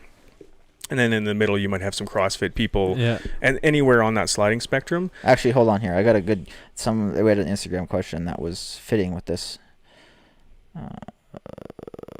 We got a bunch. Let me find it. I think it was in the DMs. So keep going on. Yeah, So no, we got I got it. Okay, here we go. How are you so jacked and ride dirt bikes? Most riders are very slender. Do you know, is there a name to that? It's very flattering, eh? Yes. Kyle Perry. Oh, okay. No, it's not who I was thinking might ask something like that.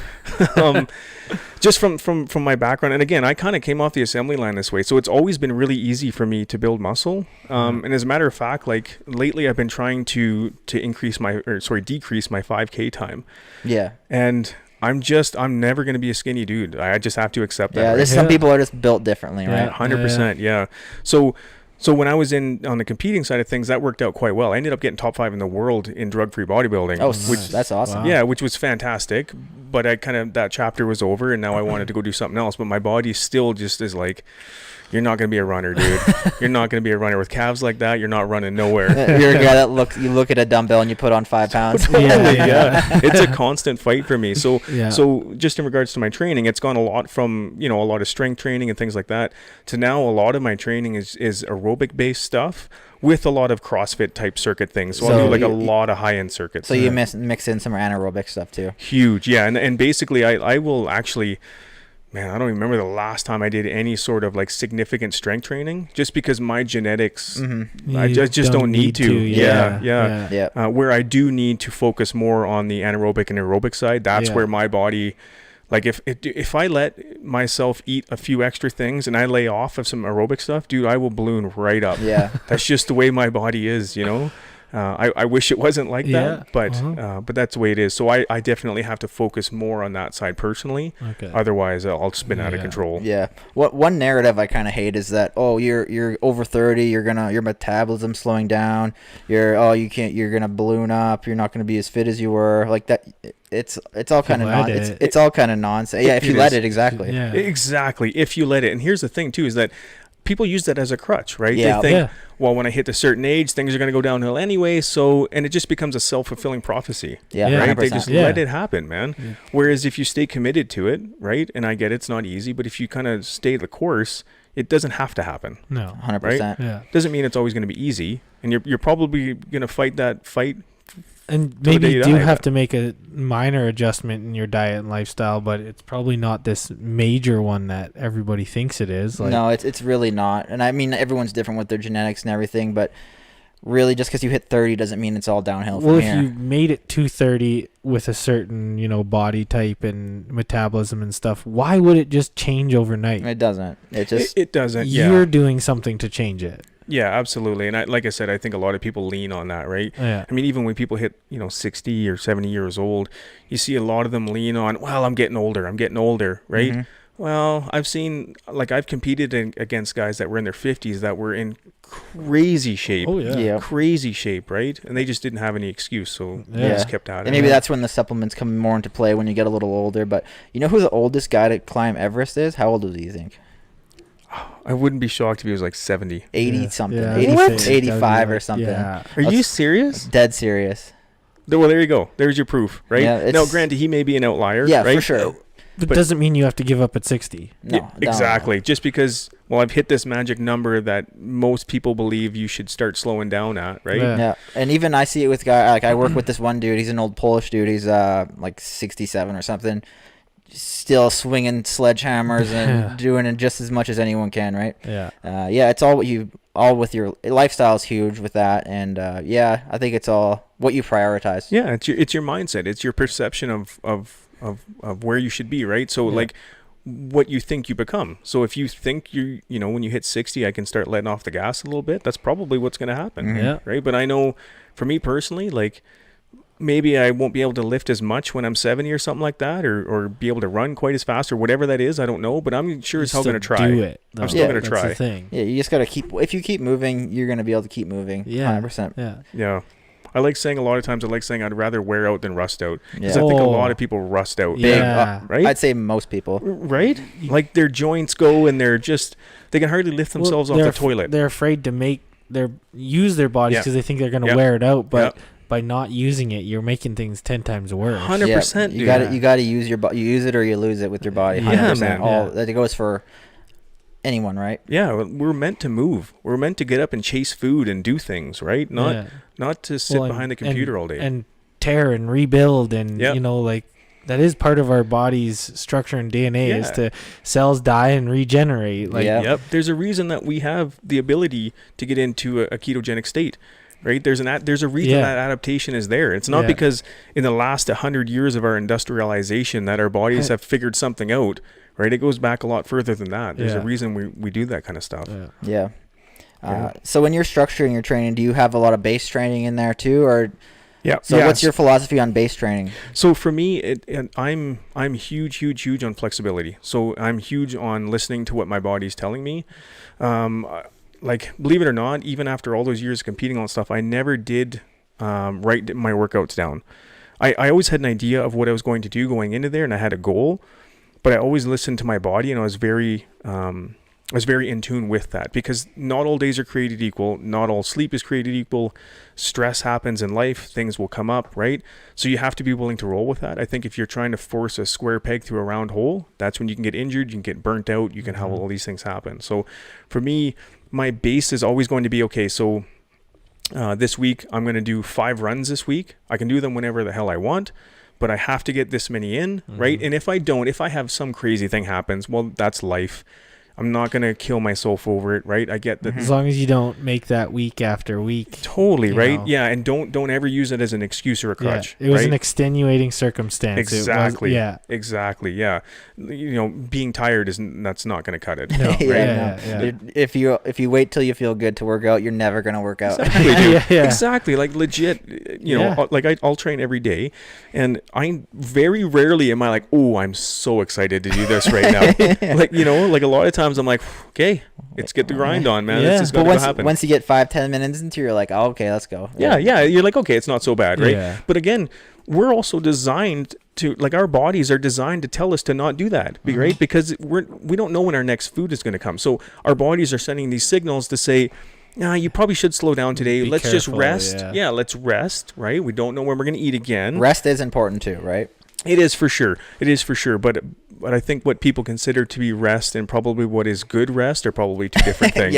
For sure. They'll use that as a crutch too. I need more rest today. I didn't do anything yesterday, but I need another rest day. It's a rest day. Like, well, hold on a sec, because because you're doing a rest day doesn't mean you can't do some stretching or like a light mobility cycle or get your body moving every day. There's absolutely a thing called active rest, right? I was gonna say, just get out and do something active that was different than what you normally do, right? Active rest, right? So exactly, you're 100% right on the money. So mobility work, a light cycle, get some blood moving around, right?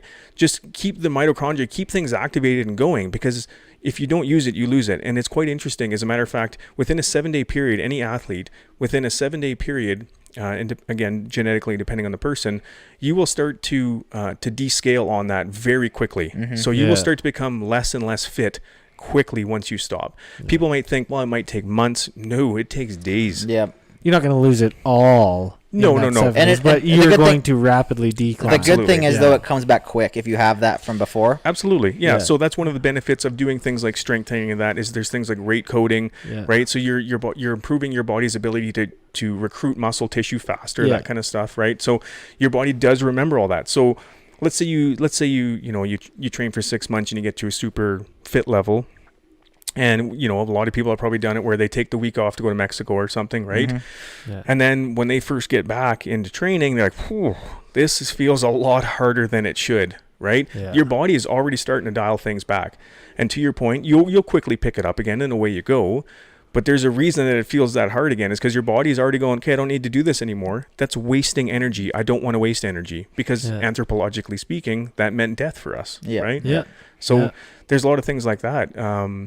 Where you just, like I say, if you take a little bit of a break, it's probably going to be hard to get going again, but you'll pick it up. Yeah, I had that actually. I haven't been able to do much since I had the like much in terms of cardio since I broke my ankle. So, and then I went and bought the ski erg, and the first day I did, I'm like, oh man, this is hell. But then I did it every day this week, and then I did one today. I'm like, I was crushing. I was feeling so good. I'm like, man, it feels good to be back. Yeah. I love that you're hardcore about that, because I'm the same way, dude. Like, I'll find a way to do something, right? Like if my arm's in a cast, well, I guess I'm skipping with one arm, man. Like someone else grab the other end because we're skipping. Yeah, and just because you're like I like lower body is a little harder because at least if you broke your arm or your leg or your shoulder, you can still like ride a spin bike, and it's a little easier to get your cardio in that way. But to get your cardio in all upper body, that's why I went and bought the ski erg. For sure.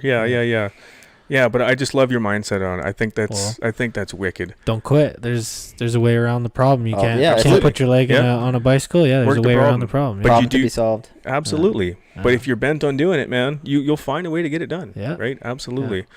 Yeah. Yeah. What other questions do we got? Yeah, let's take a look. We got a few here. I haven't even read them all yet. DTS trailer rentals. By the way, he said he would sponsor the podcast. Did he really? Yeah. Let's go. There we go. Hold on. I don't know. I'm not good at Instagram. Okay.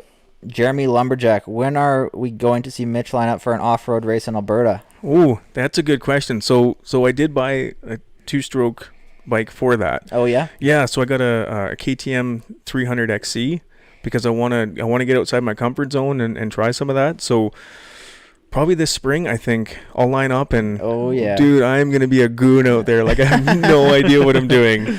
It's good to. I find it's so good to do different things and adapt to. Like I find when I was racing like moto full time, I got kind of narrow-minded on I gotta go do motos. I gotta do my workouts and motos. But it's really good to adapt your skills and go do something like that. Go do some off-road races, and it's not gonna hurt you. Yeah, and what I find too is it's a similar community, but at the same time it's different, you know. And I find like with the moto stuff, and especially at your level, guys are super competitive, right? Oh yeah. And I know like when you're ripping around the track, other than kind of that circle that you have, probably if somebody that doesn't normally ride at Blackfoot, if they see you out on the track and they're a fast dude, guaranteed they're looking at you like, can I keep up with him, right? That's kind of moto dudes are like that, right? Yeah.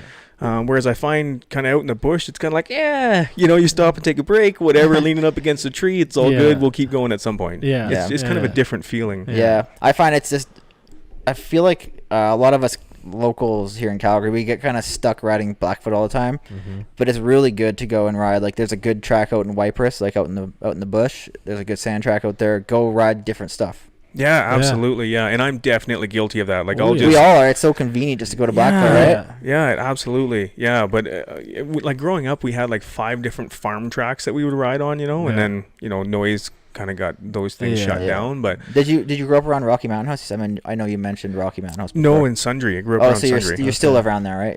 Yeah. So you went. Rocky's a good track. I don't know. I kind of think it's good to go. Like I like going on to Raymond. It's not like this groomed, manicured track like Calgary, but it's good. Like, man, it really keeps your skills in check. And I like even just going to like somewhere shitty like Brooks. No, not the. Sorry. Well, it's not great during the week, right? You go to Brooks. You got to practice the hard packed dirt and learn how to, two-wheel slide and do different skills on a bike rather than just rip 100% perfectly groomed track. I feel like any kid that's listening to this, that's maybe up and coming junior kid, you got to diversify, ride the shittiest tracks, ride hard pack, ride Raymond, go ride some shitty sand track out in the hills. Just you got to be good at everything, because you can tell, like at the end of a national, the track is shit. It's not good. Hard pack. It's square edge. Yeah. You ride Calgary at the end of the national day, especially that when it's windy. Man, it's like riding Brooks with ruts. Like with deep ruts, like peg deep ruts everywhere. And then if you want to be a successful pro in the national series, you got to learn how to ride everything, because you guess what? You might be good at these West Coast rounds. You go for dunes, you go to Saint-Denis, you go to Deschambault. It's a whole different world over there. And it's kind of tough here because there's not a lot we can really compare to that you can even go ride, but there is, because like you've gone and found it yourself. Even you go out into like Tata and you're getting some nice whooped out areas. Tata, or go nice little place out by what was it, Bazzano, but we got the cops called and we got Like, fined. You find a way to make it happen, right? Yeah, Like, there's definitely places you can go, but it's not Yeah. easy. You may have to No. drive 3 hours, Yeah. right? Like, yeah, that's Yeah. if you want to be So- as good as you can come East Coast, you're gonna have to make those Yeah. sacrifices and drive. It might not be the funnest track you've ever rode. I think Tad is probably the funnest track ever, but yeah, a lot of people don't think that way because it's gnarly, bombed out whoops and carpet jumps. carpet and- jumps. But man, I have the most fun ever after a good rainfall. Oh It man, is that pretty place is epic out epic. there, Have you been yeah. out there, Tad Creek? No, I've heard of it, but I've never been there before. Yeah, pretty it's cool. just north of Cranbrook, between Cranbrook and Invermere. Okay. Oh man, it's I shouldn't be talking about it. Too many people Yeah, be yeah, going yeah, out there. no, it's- Yeah, but I think to your point though, like with a place like Blackfoot, like the perfectly groomed tracks, we get completely spoiled by that, right? Like 100%. yeah. and exactly that. If you go and ride stuff like a Brooks or like a Rocky, where it's beat up, it's super dusty, it's super slippery, Yeah. right? And exactly, like the race conditions are never going to be absolutely perfect, No. right? By the end of the day, it is slippery and dusty, and Yeah. and if you do have to go and race at one of those tracks, well, then you kind of have a feeling of what that's going to Yeah. be like. But Yeah, See, I feel like Blackfoot's kind of in a hard spot there because they do have to tailor to like the weekend warrior who does want to come out and ride a groomed track. Like, it's not fun to go out and ride Brooks. no, right? it's not You're only fun. really doing that to become a professional. And Yeah, like, no one wants to do that. you No kinda vet gotta rider wants to do tailor that. the track Yeah. to these vet riders and stuff. So I get it. I totally right? under- But what you're saying is if you want to become something, you have to go out and do it yourself. You can't just sit here and bitch at Blackfoot and be like, well, the track, don't groom it on Wednesdays. We need a dusty track. Well, we can't really do that. Go to Raymond. Get your ass out to somewhere else and yeah, work the problem, man. Work the problem. Raymond's really not that bad. It's 2 hours, 2 hours and 10 minutes, whatever. It's Really, not that big if of a you deal. think about how many tracks would be within 2 hours of Calgary, you could probably count quite a few. Yeah, you could go maybe extend it to like 3 hours. 3 You go, hours, yeah. Medicine Hat, Brooks, There's Raymond, Doriva, Drumheller. Drumheller. Yeah. Drumheller's Yeah. a great place to get your hard pack skills Yeah, in. 100%. Yeah, Yeah. I ride there a couple times throughout the year for sure. Yeah. And yeah, that's a fantastic place to get some super hard packed skills in. Yeah, and Yeah. there's days where the track's nicely groomed there too. So go out Yep. and check. Like you'll get some wicked days out there, and it's Yeah. just a different layout that you're not riding all the Yeah, time. too. absolutely. Different group of people, everything. Yeah. And I find even going to California, a lot of those tracks are the same shit as Calgary, right? Certainly can be. Yeah. When Yeah. I think we try to model ourselves after the California thing too, which at one time like I was all gung ho for that, Mm-hmm. but Yeah. As a vet rider myself, I appreciate the groomed tracks. yeah. But I do have a lot of fun on the other ones too. But it's not the same riding, right? You're not pushing it the same way, and Well, even the end of the day on a Super Saturday, it's Yeah. not groomed. The track No, sucks. It's actually there's some Super Saturdays that have been on the East Track. Man, they're pretty gnarly. oh yeah. yeah, the last fall series, rain to rain to rain. Man, those ruts were They were deep, crazy yeah. deep, crazy Yeah. deep. I loved it. It was Oh, awesome. It's a ton Yeah. of fun to ride Yeah. that stuff. Yeah. Man, I gotta pee again. Oh my. You guys keep Lord. going? Yeah. You got any? You ever find you do an ice bath and then all of a sudden you gotta pee a bunch after? I did one ice bath just before you guys got here. Okay. And yeah, I gotta pee a bunch. It's kicking it in high Yeah. gear. Yeah. Okay, well maybe we'll ask a question Sure, first. yeah, and you guys can keep go on sending that. How can I get a motorized cooler? Oh, Oh yeah. those are highly custom. Do you see those? Do you see that thing video? is bitchin'. I was checking that out all Super Series. I'd walk by that. Oh shit. It does so many good wheelies. It's so Yeah. much fun. You can wheelie that sucker, right? Yeah, it's actually got wheelie bars on it. What kind yeah. of motor we Bars. got on that right Just now? a little 4-stroke. little Briggs or Yeah, something. I think it's a Briggs and Stratton or something. Just a little putt, but it's got a lot of get up and go for a cooler. We used to have go-karts. Oh yeah. We were all about making go karts. Oh yeah, The cooler one seems perfect because you can just put whatever you want in there. yeah. It's wicked, load it man. around. Yeah, that's my little pit bike. Yeah, that thing's sweet. I love Awesome. that Got thing. big off-road tires. Yeah. How long? So you made that thing full custom from scratch? No, then? I actually bought it as Oh, you a bought it, yeah. okay. You can get Yeah, them yeah. online. Okay, yeah.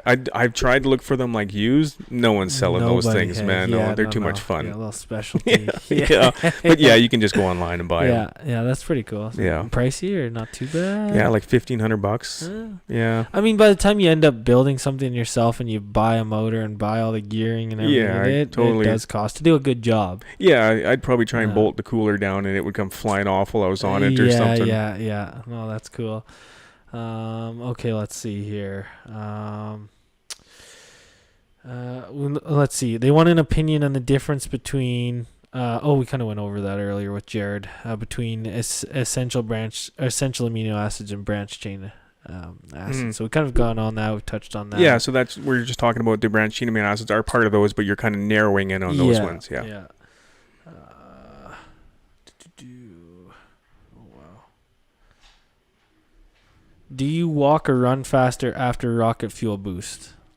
Do I walk or run faster? Yeah. Well, I definitely can run faster. At least I have more gas in the tank for sure. Yeah. Like legitimately, I will use it for every workout that I do. And because you say you've been running more lately, right? Yeah. Like I run at least 5 or 6 days a week now. Yeah. And the only days that I don't run is because I feel like I should take a little non-impact. Yeah. So I'll do like an Airdyne or a salt bike. I'll do that for an hour and just grind it out for an hour on one of those things. Yeah. Or just do like a spin or something like that. But I find for me, just for kind of my body type, running is helping me huge anaerobically. Okay. So I've been trying to do a lot of it with keeping in mind that, there is a limit where your body's not going to really appreciate it. So that's what I guess I kind of maybe got a little, there's a lot of different terms for base training. When I was talking about base training, I mean like base cardio. So I do a lot during the winter. I do a lot of like long aerobic, like 130, 140 heart rate.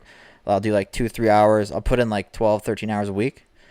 Just light, like not super hard, just to build that base. Because I find if you can build that base, then you can stack more on top of it. Like then you start adding in the anaerobic intervals and stuff like that. Is that kind of how you train too? Yeah, absolutely. Yeah. So I do a very similar thing. Again, all kind of depending on what my day looks like, what my week looks like. I'll say, okay, last week I might have been a little bit skinny on the base cardio. Or maybe I had quite a bit of base cardio last week. So this week I'm going to push some intervals high into the higher end. Because I only have so much time. Yeah. With doing all this stuff. So a lot of times it's kind of, my training just revolves around how I feel and how much time I have. But I definitely do a certain amount of these have to happen kind of thing. That has to get done within this period.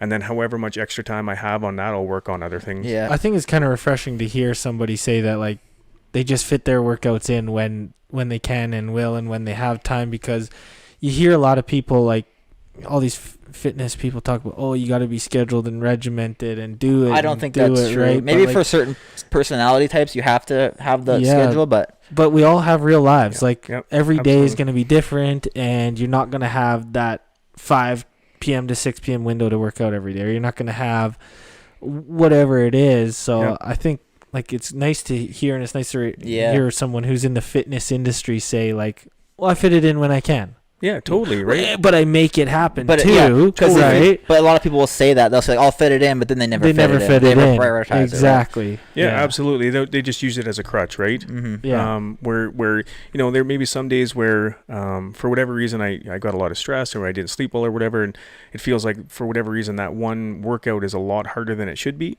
And I'll accept that in a way. I'll try as hard as I can, right? But I'll also accept, look, this is one of those days.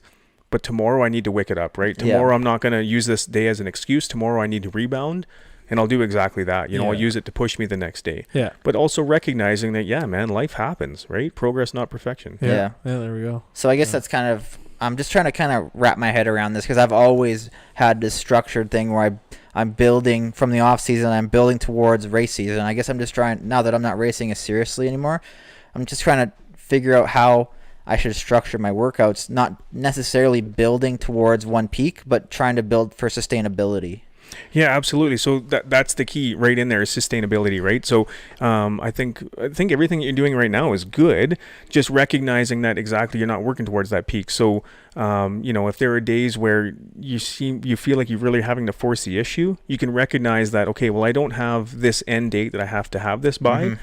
I'm going to dial it back. I'm going to give my joints or my body what they need today, and that might be a mobility workout, that might be a light spin, whatever that is, right? And then I'll get back after it tomorrow. And that's kind of how you can build more of a sustainable pace into everything, right? Yeah. Because I know very well what it's like to have an end date, and I have to be this by this date, and come hell or high water, I'm going to be that. Yeah. It's not sustainable. And right? it's not, and a lot of the times I think back to some of the stuff I was like when I was training. I have this structured thing where I get my base built by this time, and then I'm stacking it by this time with anaerobic. I'm building my anaerobic base, and then Man, some of that stuff's not really the healthiest for you in terms of longevity and like really cranking your body that hard. It's not. It's good for trying to be in peak fitness, but it's not necessarily the best thing for your body in terms of the long, like just everyday life. Absolutely. So on that note too, things like say CrossFit, right? I mean, don't get me wrong, CrossFitters are fit people. I can respect 100% what they do, but it's super hard on their bodies, right? They all have blown out shoulders. Yeah. It's super hard on your body. So if you're looking at it on a long-term thing, you can still include some of that, right? But also maybe do some spins and things like that, some non-impact stuff where you can still get some movement going and get the activation. Yoga even. Totally, dude. Totally, right? Like mobility is a huge thing. I find for me personally, as I get older, mobility is something I have to focus more and more and more on, because just as I get older, my body needs more time to recover. Yeah. And so I put more time into the mobility so that I can keep that sustainable pace going. Yeah, and the mobility thing, it's not something flashy or you don't feel like a badass after you've done it, right? So I feel like most people neglect that, myself included. Over the years, I've neglected the mobility, the foam rolling, the stretching, all that stuff, right? It's not flashy. It's it doesn't really feel like you're accomplishing anything in the moment, but if you put that over a long period, you're actually gaining quite a bit and how your body functions. Absolutely, yeah. That's a perfect way. But it's not flashy whatsoever, right? So recently, I started working with a woman called Dr. Laura Fisher. She's the Calgary Stampeders. She does like not myofascial, but basically the injury training stuff. So if you go in and you're all torqued up, she'll figure out what is wrong on you, and then she'll work on that area to get things leveled out again. Right. So she has a doctor in biomechanics. She has like, I think 10,000 hours in massage therapy or something. Anyway, she's in Calgary. She's amazing. But I'll go into her and say, during my run, my left hamstring was getting jacked up towards the last couple miles or something. And then she'll dig into it, like, there's this knot in there, there's this problem, and she'll kind of sort that out. Whereas I would never do that before. I would just kind of grind through it and try and fight through it. Yeah. And I've just recognized that I really wish when I was younger, like in my 20s, I really wish I would have set aside more time. Not to say that I'm all jacked up now, but how could it have hurt, Yeah, for sure. Yeah. It's crazy. Yeah. Did you get to all these questions, or just? Yeah. I think most of them we already answered. We got to a couple of them already. Yeah. Yeah. But, the BCAAs and the EAAs, we've talked about that. Anything else you got for them? Whew. I mean, I feel like we could talk all day about nutrition. I could keep going. Like I'm super interested, because I don't, like, a lot of times I'm dealing with the average people, right? Yeah. And believe me, I totally understand and respect that, but it's not very often I get to talk to somebody who's like right into it. So like I have so many questions because I'm just fascinated by it. So let's go. Keep going. Okay. So how long have you been doing the fasting thing for?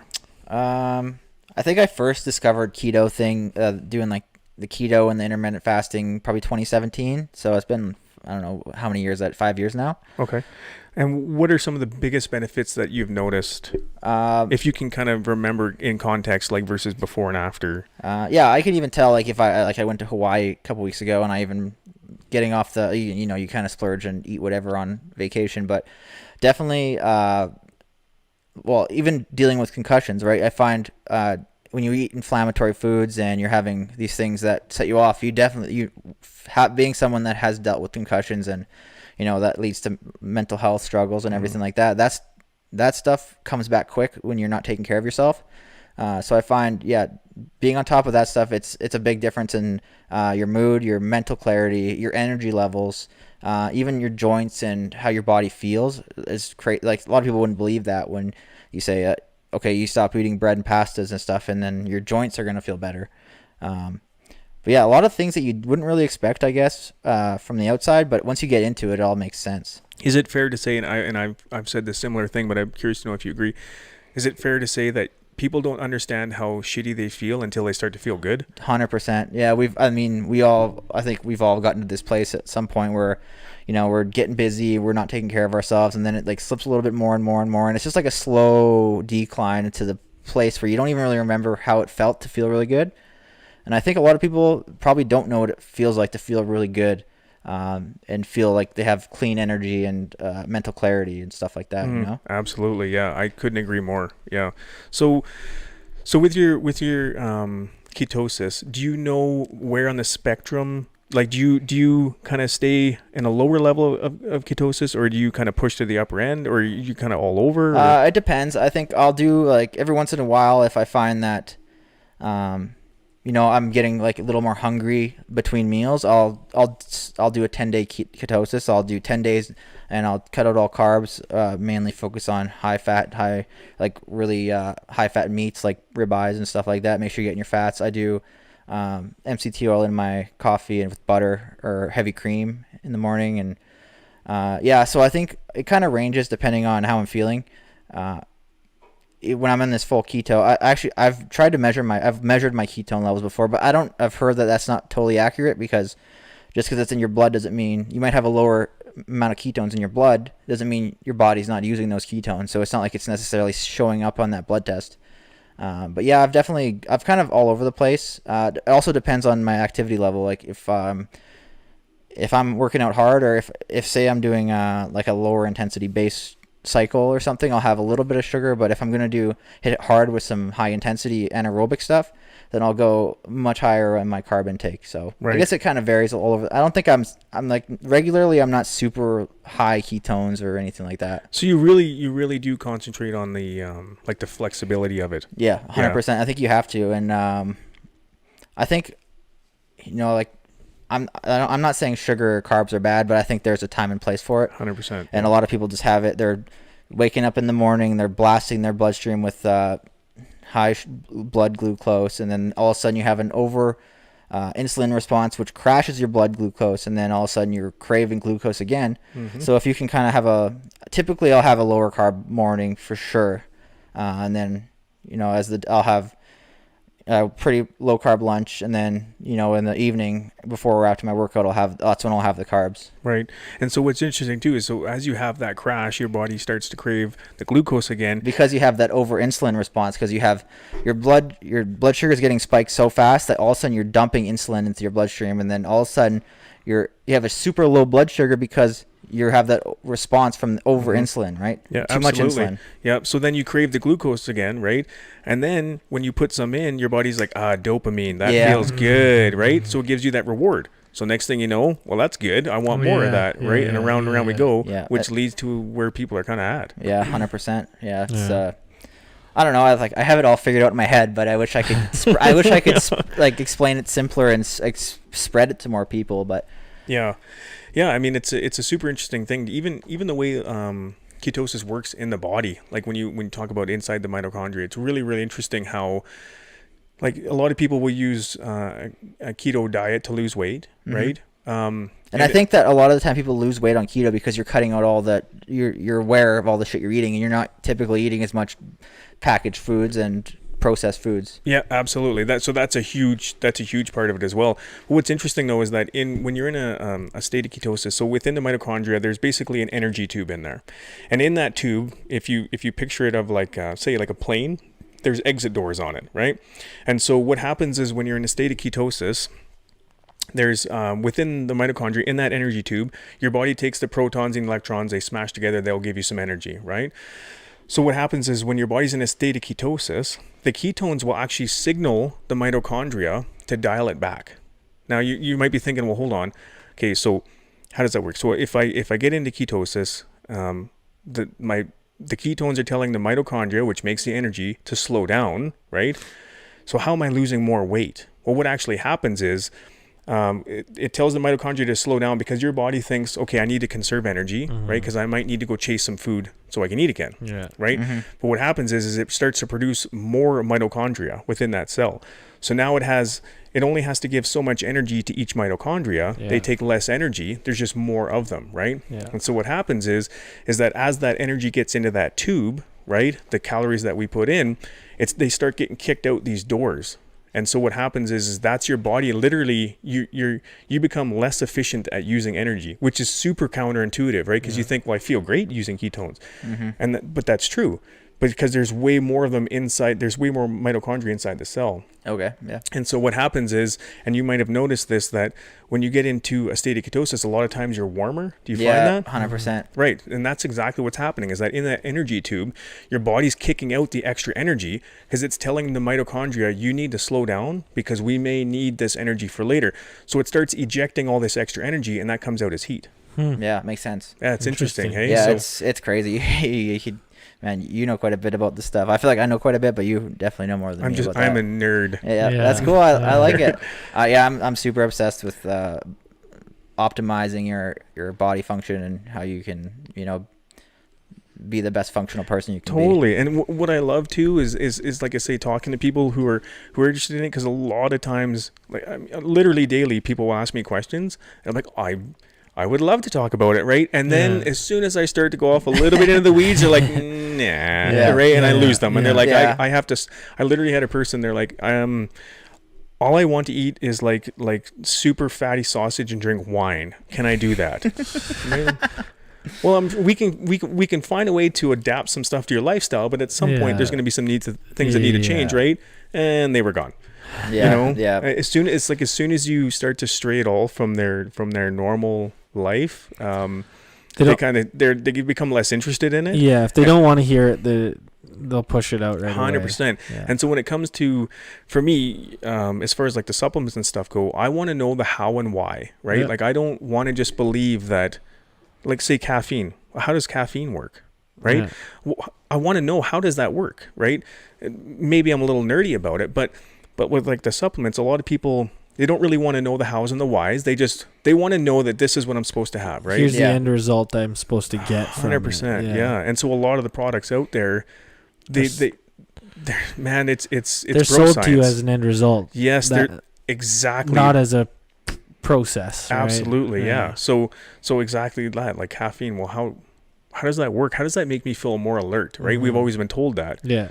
Well, I wanted to know, well, why is that, right? And how is it actually effective? And is there too much or is there not enough? Right. I'm super interested in all that stuff. So I love talking to people who want to talk about it. Yeah. Because then I can go kind of off into the weeds and we can get into a discussion, whereas a lot of people are like, you can just see them thinking to themselves, getting hungry now. You know? Yeah. Hopefully we didn't lose too many people on this podcast. I think it's informative for people. I think it's good. They have to be. I think people have to be open to new information, right? Because we've been taught the Canadian food pyramid and all this. Everyone's got that drilled in their head. Oh, I need to have 8 servings of grain a day, and like that's kind of all kind of upside down now. I think we're at a time period where people are shifting their mindsets on that stuff. Well, they now know that those studies were funded by the sugar industry. So. Yeah. So I was mentioning before when you were away, there's a website called examine.com. Have you ever heard of that? No, I don't think I have. Okay, when this is over, you need to get on examine.com. You are going to nerd out on it. So what it is, it's basically a collection of doctors, okay, and they will independently review every single study that's been done. Yeah. And they will look up, every supplement, every vitamin, mineral, whatever, every nutritional thing you can think of. I mean, it's a growing list, but and they will independently review all the studies, break down what the actual truth of it is. Mm-hmm. And what was the site called? Examine.com. And then they'll give you and I basically a couple paragraphs of, okay, here's what the reality of this is. Mm-hmm. So like creatine is in there, saturated fats are in there, omegas are in there. Yeah, it's crazy how many people think saturated fats are the death of you. Yes, right? Again, myths, right? Myths, Breaking down myths, man. So like there's a paid part of it, and that's how they make money is like it's like a subscription, and then you get their newsletter and stuff. But they have a bunch of free stuff on there too, and that's what drew me in. Is I started going, oh man, like this is gold. So they're not paid by anybody; they just do these studies. Subscription services. Totally, dude. So it's completely unbiased. It's a really, really good site to learn all about nutrition stuff if people are interested in it. To really get truthful things, and you're not just being fed more BS. Yeah, there's a lot of BS out there these days. A crazy amount, and I don't blame people for not really knowing how to navigate through it, dude. You can't be upset about someone for not knowing, right? Because they're just going with what they've been told. Yeah, and I mean, they'll like, even if you go on Google and search saturated fats, and the first 10 things, they're all going to be conflicting things, right? So how the hell are they supposed to know what to believe? Yeah. You know. Yeah, for sure. Do you have a lot of fermented foods in your diet? Not a lot, no. I've been trying to be more conscious of that because I know it's really good for your gut microbiome, which Mm-hmm. is really important for being able to actually digest and make these nutrients bioavailable so your body can actually use them. So I know fermented foods like try to eat a lot of kimchi, sauerkraut, stuff like that. Yeah, I have them once in a while, probably not as much as I should. But the gut microbiome, and that's a really interesting thing to get into as well, with really a lot of the new science that's coming out about it and how crazy important it is in your body's health. There's a big link between your brain function and your gut microbiome. Yeah, it's pretty crazy, right? And so if you look at things like we're talking about with sugar and things like that, so when people are dieting, and even if they try a keto diet or something like that, if they go to kind of the extreme end, right? So what happens when people lose weight is within the fat cell, as you excrete fat, right? The fat cell will shrink. As the fat cell shrinks, it sends out more hormones to get you to eat food. That's why you feel hungry, leptin and ghrelin, right? Yeah. So as the fat cells shrink, you lose weight and you feel more hungry, right? Your body tells you, okay, let's eat more food. Let's get back to a homeostasis. Fat cells will get bigger again. Bob's your uncle. Well, what happens when people go to an extreme end is the fat cells will get small and small and small. And if you go to like an extreme starvation type thing, which a lot of people will do these crazy things trying to lose weight, right? Yeah, not a healthy, sustainable way of losing weight. Absolutely. So typically, genetically, we only have a certain number of fat cells. They will increase or decrease in size as we gain weight and all that kind of stuff. They fluctuate, and that's totally normal. But in periods of extreme starvation that people will put themselves into, your body will actually increase the number of fat cells, which is crazy. So what happens is you have more fat cells in the same space. Well, they're all small. Right? So now you're still getting those hunger hormones to try and feed those fat cells. So that's why people rebound so hard and gain more weight on the way back up. Yeah. Is because their body's telling them, you've pushed me too far. I'm going to send out all these hormonal signals, right? Well, in that, tying this into the gut microbiome, if you go to a far enough extreme, your body will actually start to swap out your gut bacteria for a bacteria that will absorb more energy per calorie than it did before. So you really start to mess with your gut health. Yeah. It's really interesting. That's why like when you notice it takes time to adapt to a ketogenic diet or something like that, because you got to wait for that change in your gut microbiome, because if you're eating a lot of processed foods and a lot of sugar, that definitely has a big impact on your gut microbiome. Yeah. You'll go through a period where exactly you'll go through that swap, but then, like you say, you start to feel good, right? And once you get your body kind of on that right playing field, man, it's a game changer, mentally, physically. You can handle problems a lot better. You're not so quick to be, frustrated or whatever, I find anyway. Yeah. It's having the long game in mind, like the bigger picture. Absolutely. Yeah. Are you familiar with peptides at all? Not super, no. I'm just curious. Coming from like a bodybuilding background, I don't know if that's considered clean bodybuilding or not. It's not, no. So I know extremely little about all that kind of stuff, just because of the route that I took. I never had to know anything about it, whereas nutrition was kind of my game, just getting the body to do what it wants to do through nutrition, right? So I don't know much about that. Yeah, I found it. I've been on peptides for a little bit now, just basically from that Dr. Corey that we had on before. He does all this blood paneling and all this blood work, and it's crazy how much head injuries actually affect your hormone levels and how much your brain is actually like your what am I thinking of? What's it called? I'm trying to think of damn it, I can't think of the gland. It's I don't know. It'll come back to me. Pineal gland? Pineal gland, yeah. No, I'm thinking pineal gland. Pituitary Gland, that's okay. it. So your Nailed pituitary gland is connected to your nervous system, right? And so you hit your head, all of a sudden these connections are ruptured, and then all of a sudden your body's not producing enough HGH because you hit your head. So you have a low testosterone and all this stuff. So I take a ipamorelin, which is it's just a protein that you inject subcutaneously into your leg or your fat, whatever. And it stimulates the pituitary gland, which actually helps you create more HGH. So you're not actually injecting yourself with HGH. Okay. It's just it's a way to balance out all the shit that's gone wacky from the head injuries and stuff. That's fascinating. Yeah, it's crazy. He goes man, they go way in depth with all the blood work, and they do gene expression testing, and man, it's crazy. It's crazy how far science is digging into that stuff, right? It's super fascinating. Yeah. And it's kind of sucks that it's not really readily available to like the general public because it costs money to go do, but I think we'll get there at some point. Yeah. Everything will trickle down eventually, right? Like, well, that's what they say. It takes like 20 years for the new science to actually like come to it's the the same as general technology. It all Yeah. takes time to trickle down and get to consumers. Yeah, and it totally depending on which doctor you see or you talk to as well. Like, I've gone to, just a general doctor because I don't really have a family doctor. So, I'd go to a general doctor, and without knowing anything about sports, right? They're like, hey, well, you're overweight. Like, I can assure you I'm not. Yeah, based on your height, you're overweight, right? 100%. Yeah, like I can assure you I'm not. I'm definitely not.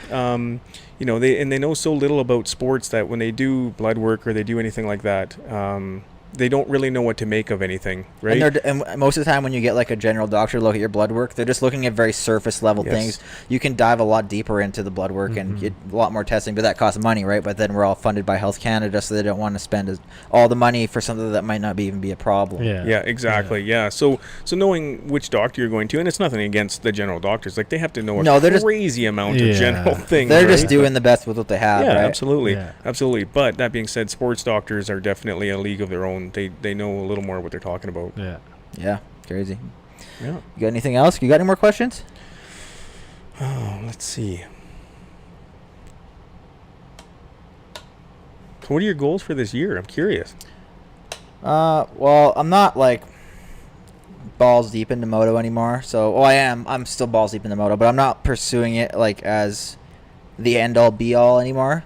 So I think I've been like really working on myself mentally and more working on that side, because I think that kind of gets neglected when you're all tunnel visioned and working on your I got to be in peak performance and I got to be the best on the track.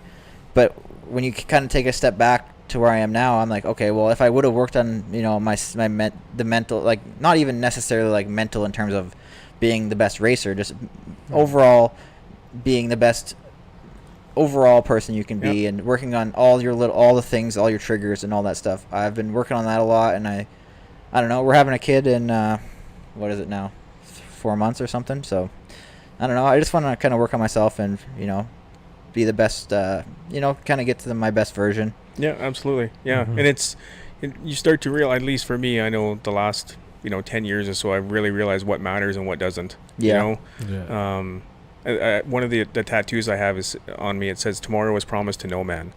And I just fully believe that, man. Like just doing what makes you happy, and like you said, trying to be the best person that you can be, and the things that you think matter quite often don't, right? Like, and again, I'm a competitive person, so I have to fight a lot. But if I'm at the track and some guy blows my doors off, I'm like, oh, But then at the end of the day, I'm like, what does it matter, man? Right?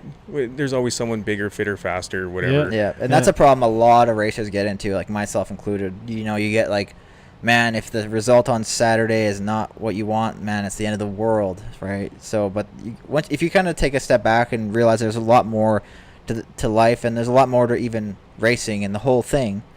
How sweet is it that you even got to go racing? Exactly, right? 100%. Yeah, you're riding this, $13,000 motorcycle, right? You're pretty lucky. Oh yeah. Yeah, I mean. Yeah, that's where I find the gratitude journal and writing down things you're grateful for. It kind of comes into play too, right?